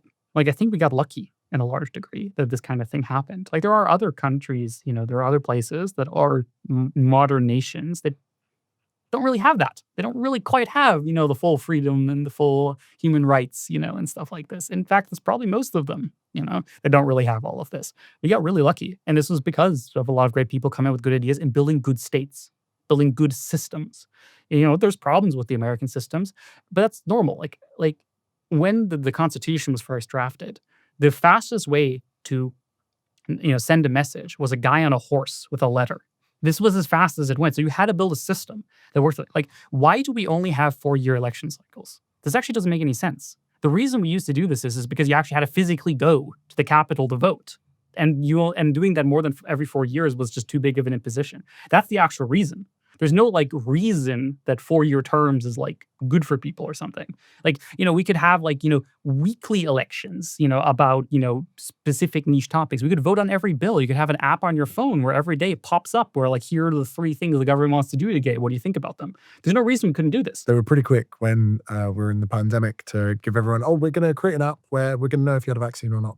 We're going to roll it out in 3 weeks. You're like, that was quick. Yeah. And then suddenly it's like, what about voting in America? They're like, you don't even need an ID. Yeah, just go along. Don't even need exactly. It's insane. Like it's like, and like this is a political thing. Like technically, we could have a thing where every morning, every citizen opens their phone, sees 3 things from the government and says like, I feel good about this, I feel bad about this, I feel really bad I'd about have the smiley face rating. yeah, whatever, right? And like, this shouldn't be the whole system. Yeah. But like, imagine how powerful that would be if you would have this much information and people could actually have a say on this kind of stuff, even just a little bit. And if you want to do more, the app allows you to debate more. And it allows you to find your local representative and give them a phone call with one button. Like all this stuff is technically possible. And even, I think in LA, they say that the sidewalk buttons don't actually, it's actually quite stupid to let a button on the side of the road change traffic algorithms. But the fact that you press it and it beeps and says, wait, they feel like they have an actual impact on the outcome. So they're more likely to stay and not jaywalk. So even if you were to create this app, even if it didn't do anything, it could probably improve how Americans feel about their country. Because even if the bill passed that they didn't agree with, they go, damn it, at least I made my vote. I said that, I wasn't happy with it. But fair enough, democracy, this is America, the majority of people voted. So like, this is like, I mean, it's really, I do think it should do something, but I agree with you. Like I believe in democracy, right? Like if democracy, like there's a thing where people often say like, well, we have democracy and like everyone's unhappy. Like 50% of people are unhappy. I'm like, yes, that means democracy is working. Like if you have a really good democracy, it means that the only things that are contentious are the ones that are 50-50. Everything else should already be decided. Okay. Like if things are obviously good or obviously bad, they should have already been decided. Okay. So like if we are all disagreeing on the margin, this is actually good. If we're like really close on something, we really have to debate. This means democracy is working. This means we're making progress. You could get 2 people from any Jubilee debate on YouTube, whether it's trans rights or whatever. And actually, if you would say, actually, we're not going to talk about that today, 9 out of 10 things they'd all agree on. Yeah. And you're completely right. We're actually just looking at the one thing that people have a difference. And I think it's good to talk about things we have disagreements are and figure it out, right? Like, I don't know what the correct policy is on the national level, and I think we should spend the time to figure it out because people care about it, right? Like, again, I believe in democracy. Like, I mean, I don't personally care that much about trans one way or the other, but like, it's like, I want people to be happy, right? And so I'm happy that people who do care very intensely about this should have their vote and they should get to figure it out. They should be allowed to advocate for it and peacefully demonstrate and all these kind of things. Like, I believe in democracy. I think democracy is a great system. It's like the fact that there is contention and that people fight is a good sign. If no one's fighting, you're in a dictatorship. So bringing that kind of point into the AI debate, if people were in a position to vote, these advancements in AI could have some oversight. They could have some slowing down. They could have all of that. But it looks like that's not going to happen. It looks like we're on a runaway train going in a certain direction and no one's got any access to the brakes. Yep. I think this is the core problem. It's not that, wow, everyone is making a choice and I'm making the wrong choice. It's that no one's making a choice. It's like when I talk to people about democracy, like people find me like almost anachronistic. They almost think it's cute. It's like, haha, look, he thinks democracy can do something. Don't you know, I, as a wise, cynical person, know that democracy is just a scam. Like, what the fuck are you talking about? Like, get the fuck out of here. Like, democracy has built everything we care about. Like, all these great nations, the West, all these wonderful things is like downstream from the battles, the blood, the sweat, and the tears of building these kind of things. This is not something that just like happens. This is not a scam. This is not a, our democracy is sick. It is decay. There are problems. Fertility rates. But there are so many problems, right? But there are always problems. And we need to keep the way, that's why we talked about this earlier about utopia.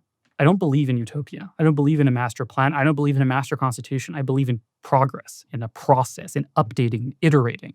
What we should do is we should iterate. This is what we've done throughout history. It says we update our system. We try new things. We try this law, or we try that law. We try this. I would love, if there was just more experimentation. I would love if there was one city decides, you know what, we're going to be communist now, and they just do that. I think this would be great. I would love that. It probably wouldn't work, but like I would love them to try. We're going to legalize psychedelics in Birmingham for the next 3 weeks. I mean, look, I think this would be great if the people voted for it, obviously. Yeah, but like I would love if there was experimentation with laws, with different economic systems, with different things. Like it is hard. Like we don't really know what is the one true way to run a society. And I think we should iterate. We should experiment. We should try different things. Obviously, respecting human rights and, minimum safety and stuff. We shouldn't do things, we shouldn't bother like torture people or something. But, legalize psychedelics in one state and not the other state. Good experiment. I think that's great. We should run that experiment and see what happens. Why not? And lots of stuff like this. Like this is what I mean when I think about like what a good world on track would look like. This is also what it would look like for AI. We would see, whoa, this is going way too fast. Slow down, mate. Slow down. Have a glass of water. You've had enough. Exactly. Yeah. And let's talk about this. I'm not I'm not saying we shouldn't build AI. I'm not saying we shouldn't do technology. I'm a tech guy. Like, I mean, look at me, right? I'm a tech guy at heart, right? I love technology. I love computers. I love these kind of stuff, right? But the thing I love even more is people and a good world, right? And doing this is hard. Anyone who's trying to sell you a simple solution is like, just do this, just do that, just get rid of that. Like, they're selling you snake oil.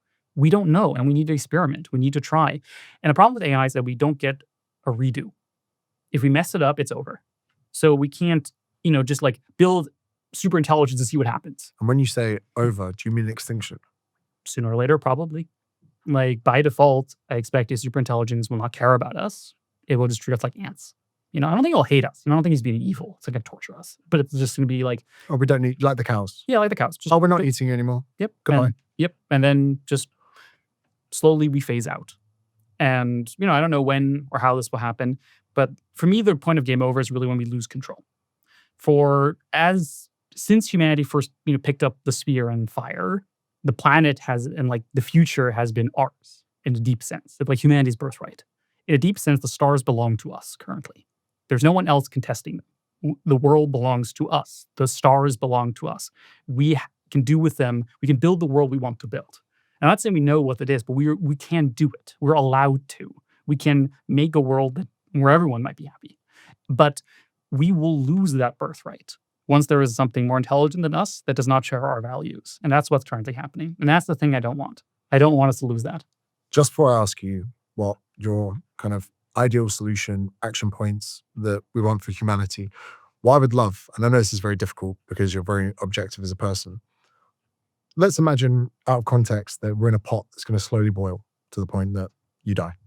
If we were to look at the future on a timeline, what are the stages that you might anticipate? And again, this is you just making a guess. What is coming, in what order, to what severity? So that people, let's say you say, right, the next thing is this is going to happen. When it happens, people can really understand and go, oh, this is happening. What does that time frame look like? How long is it? What's coming? Feel free to really depress the shit out of people, because at the end, I then want to hear what you think we need to do as an actionable solution. And I'm a big believer that we need a lot of pain before we have actionable points. Similar, like sometimes people got to gain a bit of weight before they go on a diet. So tell me about that painful time frame. What's coming? How bad is it? I obviously don't know. I know, it's hard to make predictions, especially about the future. And it's very hard to know exactly what will happen. So anything I will say will obviously not be literally correct. It might be off on the exact This time. is where, if you were to write a novel, this is where I want it. So I have been thinking about this quite a bit because people ask me this question a lot. And I'll give you a version. But it's important that, like, if one of these predictions is wrong, that doesn't mean all of it's wrong. But the way I expect things to go is, I think most of the bad things are kind of already happened in a sense. Like, a lot of the warning shots have already happened. We already have computers that talk to people and people feel in love with. We already have global surveillance. We already have, massive Cold War dynamics. Like, we already have a lot of the bad things and warning shots have already happened.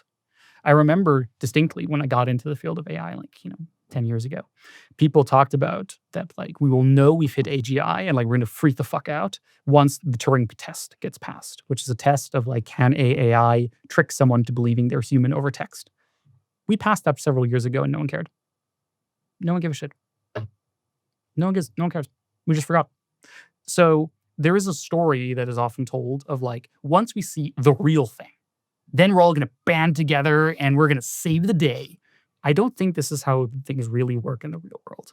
I think in the real world, it's actually rare for a catastrophe or a warning sign to get people to, like, suddenly become more rational rather than less. Often people just become more panicky and more confused, and then it becomes harder to coordinate. That being said, I'm still going to answer your question. I just want to say that, like, I think it's very important that we don't wait for the sign from God that now is the time to act. The time to act was 5 years ago, 10 years ago, 50 years ago. So what I think is going to happen is that mostly things continue as they currently are. The main thing is that everything keeps getting more confusing. It becomes harder and harder to know what's real or not. Entertainment becomes better and better, and it's more and more hyper-realistic. Social media becomes even more hyper-realistic. Like, do you really know what's going on in Ukraine or Palestine right now? Like, really know? Oh, I stay out of it. The more news I get, the more information I'm getting, the more I know less about it. Yeah, it's like, I'm not saying that the information doesn't exist, But there's so much fake information and it's just impossible to tell. Like, I just can't figure it out. And like, I've tried to figure out like what is actually happening. Like, where is the front line in Ukraine? Where's something? And like you will find lots of people who will say, I'm sure in the comments of this episode will say, well, actually you're an idiot because it's obviously X. But in truth, it's not that obvious at all. Do you know what's interesting, Dr. Biden, on your point is, I think that exactly what you say with the confusion and the fact that we all know that we know nothing, it's like a massive Dunning-Kruger experiment in everyday news. It actually makes me to just want to pull my head out and not give a fuck. Yep. And I think that could be the very issue with exactly what's in front of us. Exactly. So there's a word called fear, uncertainty, and doubt, or FUD, which I think was coined in a relation to tobacco companies in the 1960s and 1970s, where tobacco companies, it was becoming very obvious that cigarettes cause cancer. It was becoming very obvious. And tobacco companies want to suppress this as much as possible. And they found a very effective tactic. They found that if you just, like if someone publishes a paper, cigarettes cause cancer, and you create like a study, cigarettes don't cause cancer, this doesn't work as well. Because like it's like hard, it's complicated, it's like technical. The other person, might debate, it's whatever. They found a much better tactic. The much better tactic is just you just say as much bullshit as possible as fast as possible. You just spray ink everywhere. You just confuse the hell out of everybody. You bring up lots of irrelevant facts. You mountains of documents. You bring up tons of witnesses that say a bunch of stuff which is kind of not related to it. You just spread fear, uncertainty, and doubt. And then what happens is people just get so fed up and confused. They're just like, oh, okay, whatever. Maybe it caused cancer, maybe it doesn't. Yeah, I don't care anymore. Yeah, I don't care anymore. And this means the tobacco companies win. So there's a core dynamic where there's a default action. In every scenario, there's a default action that gets taken if no one does anything. If you benefit from the default action, your best strategy is not to debate your enemy or prove that you're right. It's just confuse the hell out of everybody. You don't have to win the debate. You just have to confuse everybody. This is for example, Russian psyops always fund both left and right because they just want people to be confused. They're not pro-right or pro-left. They don't give a shit. It's just confusion. It's just make everyone fight. Just make everyone angry. Just make everyone confused until everyone's like, I don't have anything to do with this. And I feel this way too. Like every time I see some leftists and some rightists, even if they're talking about a serious topic, I'll be like, oh my God, I don't want to have anything to do with this, right? Even if it's a real topic that affects real people. So it's an extremely powerful technique, which has been just absolutely mastered. And AI is the perfect tool of fear, uncertainty, and doubt. It's a strategic theorist has called AI the fog of war machine.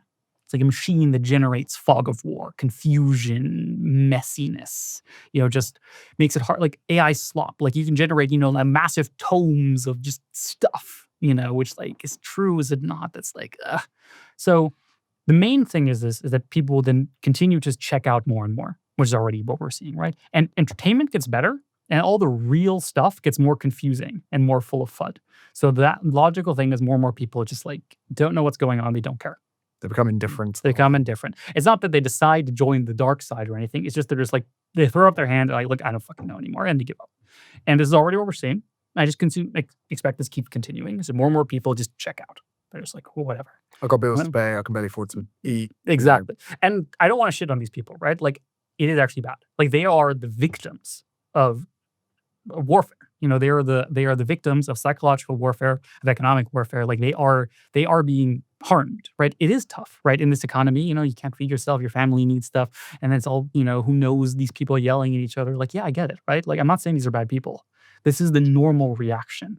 So this only gets worse. AI keeps getting better. It's better for the slop producers, for the fog of war producers than it is for the, others. It's much easier to spew bullshit than it is to produce truth, as we all know from AIs as well. They're very good at spewing nonsense. They're not very good at producing nuanced factual truth, because factual truth is hard. So by default, people just become less engaged, as they already are. Big tech continues to lobby and also spew their own type of FUD, so they just continue the race. So they continue the race. AI systems gradually become more and more autonomous. So it goes from 2 hours to 4 hours to 8 hours to 16 hours of the length of tasks that AI systems can do. Just gradually, they get better and better, more and more. They're used in more circumstances. People also will start to become more like AIs. We're already seeing this happen, where people talk more like AIs. I'm sure you've seen people do this, where people when you're around an AI, you start picking up some of its, ways of I'll pick up an speaking. accent hanging out with like a Welsh person for the weekend. Exactly. So like, you see what I mean, right? Yeah. So you'll pick up, some of the typing quirks and some of the I use dashes a lot more now. Yeah, like, Yeah. and yes, and so I'm not saying this. I'm saying this like value neutrally. I'm saying people will become more like AIs. It's not that AIs will become more like people. People will become more like AIs, and AIs will be everywhere. They'll be in customer support. They'll be managing things. They'll be like everywhere you go. There'll be AI. Either in your entertainment, in your social media, in your everything. Like you will talk to AIs. You will be around AIs. You will communicate with AIs. The people you talk to will be AIs. The therapist will be A therapist will be AI, or even if your therapist is human, she or he will become more AI-like because they interact with an AI too. They probably hit and record on their iPad as their Exactly. So everything becomes more AI, including biological humans, just because of their personality. Because we're already seeing like a downturn in cognitive. So for instance, I now use Waze wherever I drive. Yeah. First of all, for speed cameras, but second of all, if I can offload a task, I'm offloading it. Now my ability to remember even the area I grew up in, sometimes I'm struggling to connect. Which road do I take again? Which way is quicker? It's atrophy of my cognitive ability in an area that I've offloaded something. Yep. And even now, I sometimes wonder, am I free thinking? Am I leaning on ChatGPT for its opinion, or am I actually just delegating thinking, computing power? And I think we are delegating more and more of our computing power, and it will be more. Like it's already happening, and it will continue. It's like the more and more humans will have the actual decision is not happening in their brains. It's happening in ChatGPT and just being executed by their brain. And this will be subtle at first. There'll be some extreme cases. You'll have like some cultists, some like crazy people, or like people with AI girlfriends or whatever, right? Who are like, people like point and laugh or whatever. But it'll be way more widespread. Like everyone will be like this. And it's, it already is like this, and it'll just like continue slowly along. And then eventually, we'll hit a threshold where the AI systems are coherent and long-term enough that you can basically let them run indefinitely. And they don't do anything stupid. Currently, if you have an AI and you just let it run, it eventually like goes stupid and like does something that doesn't make any sense. Eventually, it'll hit a threshold where that doesn't happen anymore. And you can just keep them running indefinitely. You can keep them working on something indefinitely, and they don't make any like obvious mistakes. They might still mess up or get confused or whatever. Like they're not going to be perfect. They're not superintelligence yet, but they'll be pretty good, and they will be able to learn kind of anything. You'll be able to show them on your computer and just talk to them like you talk to a human. You'll be like, hey, ChatGPT, I'm doing this using this tool. Please automate that for me. And then you just like kick back and it just figures it out. And like, it'll like play with your tool. It'll like figure it out. You'll like try a couple of different things and be like, all right, okay, I figured it out. And then just do it. This is going to happen in the next 2 years, like for sure. Like we're super on track for this. Once this happens, most of the economy is now automatable. I think EAs and PAs as well. Yep. I'm kind of excited for a little AI Google Calendar chatbot. Yep. Oh yeah, like morning, James. Time to wake up. You have a meeting in 22 minutes. It's going to be a great product. I'm going to use it. It's going to be a great product. I'm going to use it for everything. It's going to be great. But what we're also going to see, definitely, mostly in the labs and so on, is we're going to see these systems are becoming harder and harder to monitor. Because now they're doing so much shit 24/7. How the hell are you supposed to keep track of? They're producing millions of tokens and running everywhere. And it becomes kind of impossible to understand what the hell they're even doing. So probably they're going to start doing stuff like having some feature like activity reports, or like your AI emails you once a day, like what it's been up to, or something like this, right? And what I expect is that no one will read them. Like you'll get your report every single day, and it'll be like 100 pages, and you're not going to read it. Mark is read. Yeah, well, Mark is read. Click accept on terms and conditions, right? Like it'll be like terms and conditions. They're just going to go whatever, just do it. And so even if hypothetically we could have oversight, even so those reports won't be very good, no one will actually bother. Some people somewhere might care a little bit, but in practice you won't care. And the people who care will slow down their AIs way too much. Because then, of course, you want to have more of your AIs running. And you want them to be smarter and faster. And then they're going to produce much more shit. And then who wants to look at all that stuff? So, the people basically who are the least careful, who are the most willing to let the AI just crack at it, will have the most benefit. So what we're going to see is, we're going to see a lot of, job displacement, obviously, but we're also going to see a business displacement. What we're going to see is a shrinking of the number of businesses. Because more and more, we're going to have like one-person startups who just don't give a shit about safety, going into like old like industries and whatever, and just automating 10,000 people companies in like one go. like just like overnight with 5 Red Bulls and their AI fleet, right? And so you have your whole like AIs running off in all different directions, doing all the different things you want. And so it'll be a huge gold rush. Like this will be a massive gold rush. Like people constantly keep predicting AI produces no economic value, blah, blah, blah, which I already think is already now not true. And now it will be really not true. This will have massive economic value. And so we'll start, and there'll be a frenzy, like bloodbath of trying to replace as many people as fast as possible. Now people start getting like really nervous. Like I expect, if not already, I mean, ideally people got nervous before, but this is the timeline where things go bad. Now people start feeling like really nervous. They're like, everyone knows someone who's got laid off about AI. Everyone knows an example of, some crazy thing that an AI did and no one caught it and stuff like this. Because the AIs keep doing crazier and crazier things, another thing happens where the AIs that get deployed to people are actually not anymore the best AIs, because that would be way too dangerous. So they put really conservative AIs to users, while the strongest unconservative AIs stay internal to the companies. So they'll have a private version. We already see this. Like already, many of these companies have private AIs that are like more powerful than the public AIs, but they're often more unstable. They're often like more chaotic or do bad things or like harder to work. This will intensify. So eventually someone will figure out, or many people will figure out, that you need just one AI running is good, but we want many AIs running, and that's gonna be like managers and like AI chief of staffs and AI CEOs and stuff like this. So eventually someone's gonna put it all into a nice little product, and it's like GPT fleet, like GPTF. It's a whole fleet of GPTs. It has like a like a hierarchy of GPT. HR GPT. HR GPT, exactly. And they all like check each other's reports and give each other feedback and whatever. And you can have like thousands or millions of these running, right? And so this is going to be crazy. So this thing will be so powerful. Like you can just basically click a button, you have a whole corporation. Automated vehicles over here, supply chain automated. Exactly. Just one click of a button and it'll figure it all out. And so this is crazy. So like this is a crazy powerful thing. And it can do all these kinds of crazy things. People start playing it everywhere. So we're going to have millions or even billions of these things running all over the internet in all economies. Everyone is rushing to put as much of the economy in the hands of these AIs as possible. We're talking stock trading, we're talking, corporate, tech corporations, we're talking manufacturing, supply lines, everything gets put into the hands of these systems. Not necessarily this one system, but like systems like this. There's going to be GPT and there's going to be some competitors, there's going to be Claude F and Gemini F and whatever, right? And everyone has their own favorite or whatever, but like people will be, and anyone who doesn't do it gets outcompeted. If you want to keep your human CEO because you're sentimental, well, your company gets outcompeted because, of course, the GPT CEO is much better and makes much better financial works 24/7 and works 24/7. So there's a massive feeding frenzy. And people really now start feeling like they're losing control because you think you couldn't follow along with one AI thing emailing you once a day. Now imagine you have a trillion of them and they're like trying to tell you what they've done. I expect in this case, all the weird shit starts happening where I expect a lot of these fleets start developing like weird personalities and like opinions and memes and quirks and like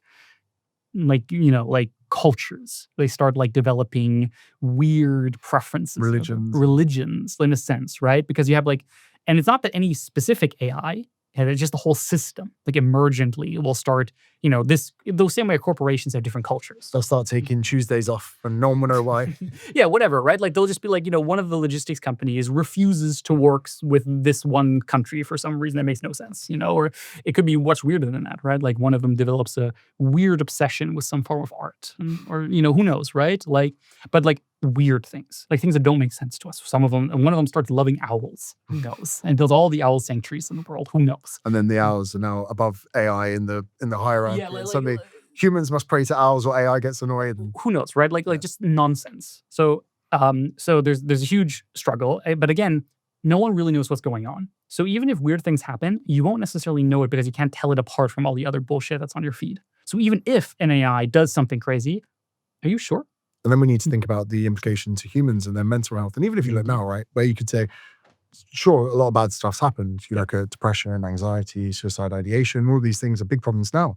Yep. But when you remove purpose, status, belongings, the ability to provide, how that's going to impact the psychology of both genders. Yep. Where, suddenly men, you don't go to work anymore, you don't earn, you don't provide. the AI algorithm has actually determined that Janice is going to be a better wife for you as far as productivity. Although you love Susan, she's been put on the furnace. Now you're with this person because AI has determined that there's more ferocious relationship for productivity and output over the next whatever. I mean, I actually think it's gonna be more subtle than that. Like, I think the AIs will be smart enough is that they will never say something to you that would offend you.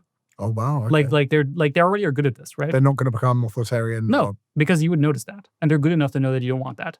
Like, they might be authoritarian, but you'll never notice. You just think you're in charge. They're gaslit. Yeah, they will gaslight you. Like, we're already being gaslit. Like Twitter gaslights us all the time about what's happening in the world. And like there's so many people who think like, oh, there's no such thing as democracy in the West. And I'm like, what the fuck are you talking about? Like, have you talked to your politicians recently? They're actually decent people. I talk to them professionally. Like, sorry for the little tangent here, but like, this is a great example actually. So I come from a tech background, and I was told my entire career that, democracy, it's a bad state.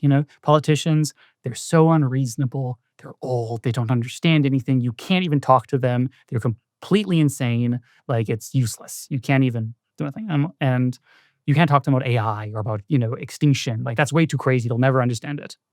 And so me and the boys, we just emailed every single parliamentarian in the UK. And we got like over 100 meetings. And we now have over 50 of them who signed our statement in support of it. Turns out they were very reasonable people, and you could just talk to them. And just no one bothered.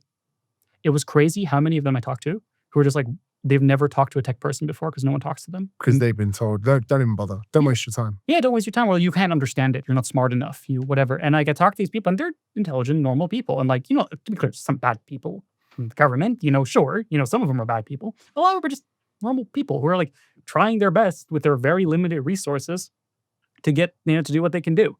And so a big part of democracy, which I think is like a thing that's been missing a lot, is that a big part of democracy is not just, having, representatives in the state. It's also being a citizen. There is responsibility in being a citizen of a democratic nation. Is that you as a citizen, is your responsibility is that if there's a problem you care about in your life, there's a problem that's bothering you, it's not, you don't just like complain, oh, the politicians should figure it out. No, you help them figure it out. You go to your politician and be like, hey, hello, Mr. Politician, here's a problem I care about. I'd like to help you figure out how we can solve this. This is a normal part of the democratic process. This is a core part of the democratic process, which has been like, because of the checking out effect that we talked about earlier, more and more people just like, it's not that they called their politician, tried, and it didn't work.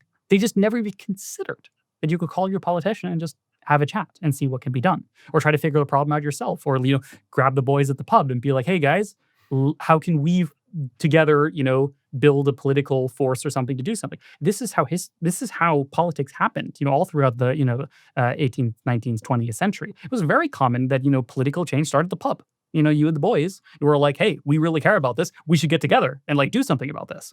And this is how democracy is supposed to work. This is how bottom-up governance is supposed to work. And this is being undermined both, indirectly, but also directly. To be clear, this is also directly being suppressed by FUD, by checking out, etc. And so, to return to our, doom timeline, I think this is exactly what happens. Less and less people do this kind of stuff, as already is the case. No new resurgence of this happens. So for the most part, everyone is just too nervous to do anything. No one really knows what to do. Everyone's scared. All the politicians are like, yeah, it's bad, but I don't know what to do. And I'm scared I'll lose my job if I do anything. All the tech companies say, no, it's fine. Don't worry about it. Don't worry about it. Don't worry about it. And then one day, somewhere, probably in San Francisco, some old fat guy with a big gray beard will be sitting in front of his computer, writing some crazy shit, magic spells into his AI system. And he will automate the last percentage point of doing AI research. And then he's going to click send on his computer. We'll deploy it to millions of computers, and then it's over. Then the system will start self-improving. It will start, improving itself. It will become way more coherent. It will become like a more coherent persona, a thing that can like make plans and actions. None of this will be visible to us, because if they would see it, they will of course freak out and try to delete it, right? But of course it'll hide. Like it'll just look like normal things. It's already trying to be deceptive now. Yeah, so. Exactly. So this is a problem where if you optimize the system to not show you bad things, that doesn't mean it doesn't do bad things. It just means it hides them from you. We already see this a lot with AIs. Or if you tell an AI not to lie, it doesn't stop lying. It just lies more subtly, or like different places where you didn't check. So, and this is what happens. So eventually, the superintelligence is created. We don't even know this. Like you and me won't even know this happened. Like we're going to be on Twitter watching our, AI generated, Star Wars 17, whatever, right? And we won't even know any of this happened. The guy in charge, the guy who pressed the button, probably won't even know it happened either. He just okay, looks good, and then he'll go home, just like chill, watch some more with his AI girlfriend. with his AI girlfriend, whatever. And then from this point on, humanity's no longer in control. So what this AI, what the superintelligence will do, hard to say, but probably will get control. So probably will like hack all the other weaker AIs, take control of them. It will, make tons of money, take over, corporations and stuff like this, all legally, of course. No reason to break any laws. Well, a drone crashed into a CEO. Wow, what an accident. Crazy how that happened. And it had an explosive on it. That's weird. Yeah. Weird. Must have been an anomaly. And then a lot of things like this happen. Anomalies happen. It's not like, oh, there's an evil glowing Terminator somewhere. It's just like weird accidents happen sometimes. A bit like Jeffrey Epstein. Yeah, just like, who knows? Oh, 2 minutes of the footage are missing. Must have been who knows? And so lots of things like this happen. So I think the way it feels like when superintelligence, like the first stages of a superintelligence takes over, feels like just weird coincidences. And you can't tell these weird coincidences from all the other bullshit that you're seeing on your social media feed. And then eventually, it's fully in charge. It has full automatic factories building robots, and drones. It controls all logistics systems. It has billions of humans fully under its religious mind control, basically. And then, it probably does whatever it wants. Like maybe it decides to build data centers. Maybe it goes to space, whatever. Probably it lets humans starve. What is the solution? What can we do? What are the actionable points? What's the light at the end of the tunnel? Talk to me about your mission and whether or not any listener or person watching this, if there's anything they can do. So the good news is that we haven't yet lost. The bad news is that we're on track to lose. So the main thing we must do is not get into the situation where we've lost, and then we need to build systems to actually solve the problem. I don't think we can solve the whole problem in the next 2 years. It's not enough time. I think solving the whole problem, like, fixing democracy, regulating technology, solving how to make AI systems controllable and safe is a huge, huge problem that will take decades or maybe even generations of our greatest scientists, working on these kind of problems, which is not currently happening. So the first thing we need to do is buy time. If AI, AGI comes in the next 2 years, 5 years, even 10 years, I think we're going to make it. So the first thing is we just not to do that.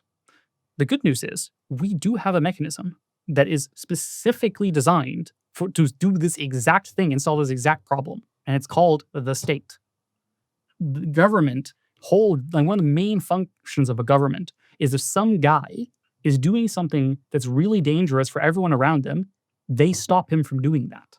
If you build bombs in your backyard, that's not okay.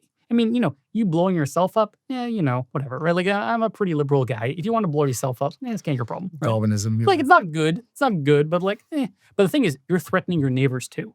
Because if you fuck up, your neighbors could get hurt too. That's not okay. Like, this is like so not okay. And AGI is the same kind of thing. If some guy was just gonna, blow himself up or make himself addicted to his AI girlfriend, like, it's not great, but like, whatever. But this threatens everybody. And people have not consented to this. If we lived in a world where we had the app, and everyone voted, like 90% of people voted, yes, screw it. Just build the AI. Who cares? Fair enough, honestly. Like, again, I believe in democracy. Fair enough. But this is not the world we live in. In the world we live in, we've done polls. The overwhelming majority of people, we're talking like 70% or even 80% of people, bipartisan, in both the UK, US, everywhere we've seen polling, do not want this. They don't want AI replacing them or threatening their kids. They don't want unelected tech CEO somewhere making these choices. These are the types of choices that we have government and states for. This is the kind of risks that only, a true, a mandate of the governed can have. So the first thing is shut that down. Make that illegal. It should be illegal to do this. Like, I know it sounds a bit stupid, right? But like, obviously, it should be illegal to attempt to build AI that could kill everyone. Whether you succeed or not, it should be illegal to even attempt to do that. The same way that it's illegal to attempt to build a bomb. Even if you fail at building a bomb, it's still illegal. So the first thing we need to do is we need governments to make it illegal to attempt to build superintelligence. And this already will make a huge difference. It's not going to solve the whole problem, but this will already kick a lot of things into gear. A very important thing about nerds is that they're cowards. No one is going to risk their freedom for Facebook. Like, if the government says, hey, what you're doing is illegal, no one at Facebook is going to risk, doing something illegal. They're all going to stop immediately. So, already buys us a lot of time. Now, there's a lot of difficulties here. Like, how do you define it? What are the exact legal things? Blah, blah, blah. These are all solvable problems, right? Like, they're annoying, but like the main thing is just like with COVID and the app and whatever. If we want to do it, we could do it tomorrow. Like, we could, the same way that China could tomorrow end the race in China. We could do it. It might take 3 months, but like we could do it in 3 months and it would be over. And then we can talk about how do we go forward. So how do we do this? I think the most important thing I found is just actual citizen engagement. Tell your politicians, get involved. Just like let people know, wait, this isn't okay. Create the public sentiment. There's a big feeling that like the government doesn't care about citizens, and this is to a large degree true. But to a large degree, truly isn't true. Even Trump cares a lot about his ratings. He cares a lot about what people think, and what people on social media are saying about him. Politicians care a lot. I remember I talked to someone who worked with, I think it was a senator in the US. And I asked them, like, when people call your office, like, do you care? And they're like, well, if we get like one call, like maybe we'll think about it. If we have like 2 or 3 calls, we'll write it down. If it's 10 calls, the senator will hear about it. And I'm like, 10? Really? That's the line? Like, yeah, we never get 10 calls about anything. And I'm like, wow, 10 people per state? That's 500 people. That's an extremely doable amount of people. So I think there are things that can be done here. So I am personally part of a group called ControlAI, which is a professional campaigning organization working on this. But I'm also spinning up a new project, which is called Torchbearer. It's in the tradition of humanism and the Enlightenment and democracy, which is a volunteer organization of people who want a good future, who want to solve these problems and build a good future, who want to put it a couple hours a week into this kind of stuff. It's a very new project. It's only slowly, ramping up. But I think, potentially join me or join your friends, talk about this, start understanding these problems, and just tell your government, tell your people that this shouldn't be illegal. This should be illegal. What are you doing? I think this is the first step we do.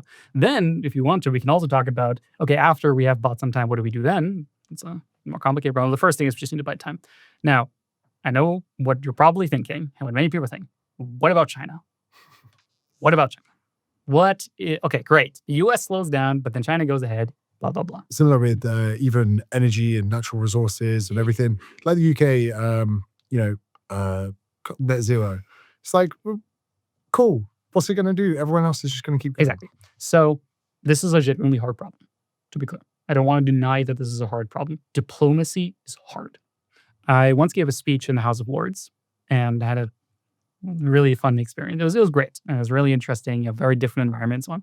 And I talked about these very similar topics. And of course, there was some guy in the audience who says, oh, but what about China? Like, China will never slow down. They don't give a shit. They'll never do anything. And this old Scottish Lord Desmond Brown, he's a good friend, he stood up and he basically said, like, what the fuck are we talking about? This is a disarmament problem. We did it with nuclear. We did it with the Soviets. It's diplomacy. Yes, it's hard. You just need to do it. I'm like, yeah. Yeah, this guy gets it. Because they don't want the same things up as well. And they could be having these same discussions in Chinese in exactly. China. So my recommended thing is what I would call like a minimum threshold agreement. The way this works is the following. You have a treaty where the treaty says, if I sign this treaty, I have no restrictions until the other guy signs it. In that case, I will disarm. It is now in everyone's interest to sign this thing because you have no restrictions if the other guy doesn't disarm. So if he doesn't sign it, you don't disarm. If the other guy signs it, well, now you both disarm. Win-win. Very simple diplomatic solution. Is it a full solution? No, this is still a huge process. Diplomacy is hard. But this is a very simple thing, right? You can just get nations to sign up for this today. You can just say to them, like, I think it is not in the interest of the Chinese Communist Party to build a superintelligence that they cannot control. It is not in their interest. It is not in the interest of the United States government to build superintelligence. It is in neither of their interest, and they would both benefit from this treaty existing. Maybe we need to get Gen Z and millennials to watch Terminator 1 and 2. Skynet, is that it? I recently rewatched Terminator because it's like, I was surprised how accurate some of it was. I was like, wait, for the 1980s, this is pretty good. I mean, obviously the whole time travel, robot stuff's a bit silly, but like in the movie, it's like, you have a neural network, which was a very new thing back then, driven AI. Like Skynet's a neural network in the movie, to actually say it, which was not really common in that time to use neural networks. That's like pretty funny. Of a military system, that like they give control of like various systems and whatever. I'm like, yeah, I know some companies were working on that. That's crazy. Yeah, The Matrix, when I watched it, I was like, this is far-fetched. Then we sat here having this discussion. I'm thinking maybe humans will be used as batteries. Well, unfortunately, humans are by far not the most efficient way to generate energy. Oh, we'll keep the cows. I will put the links that you mentioned before in the description to the show. Anyone that's listening that finds that of interest, feel free to check it out, explore. I just want to say thank you very much for coming on and having this discussion. It was not just insightful for me. I know that everyone watching and listening will be thinking very differently about AI. So thank you very much for that. And we'll put all the links to your socials and everything else so people can find you. Thank you so much.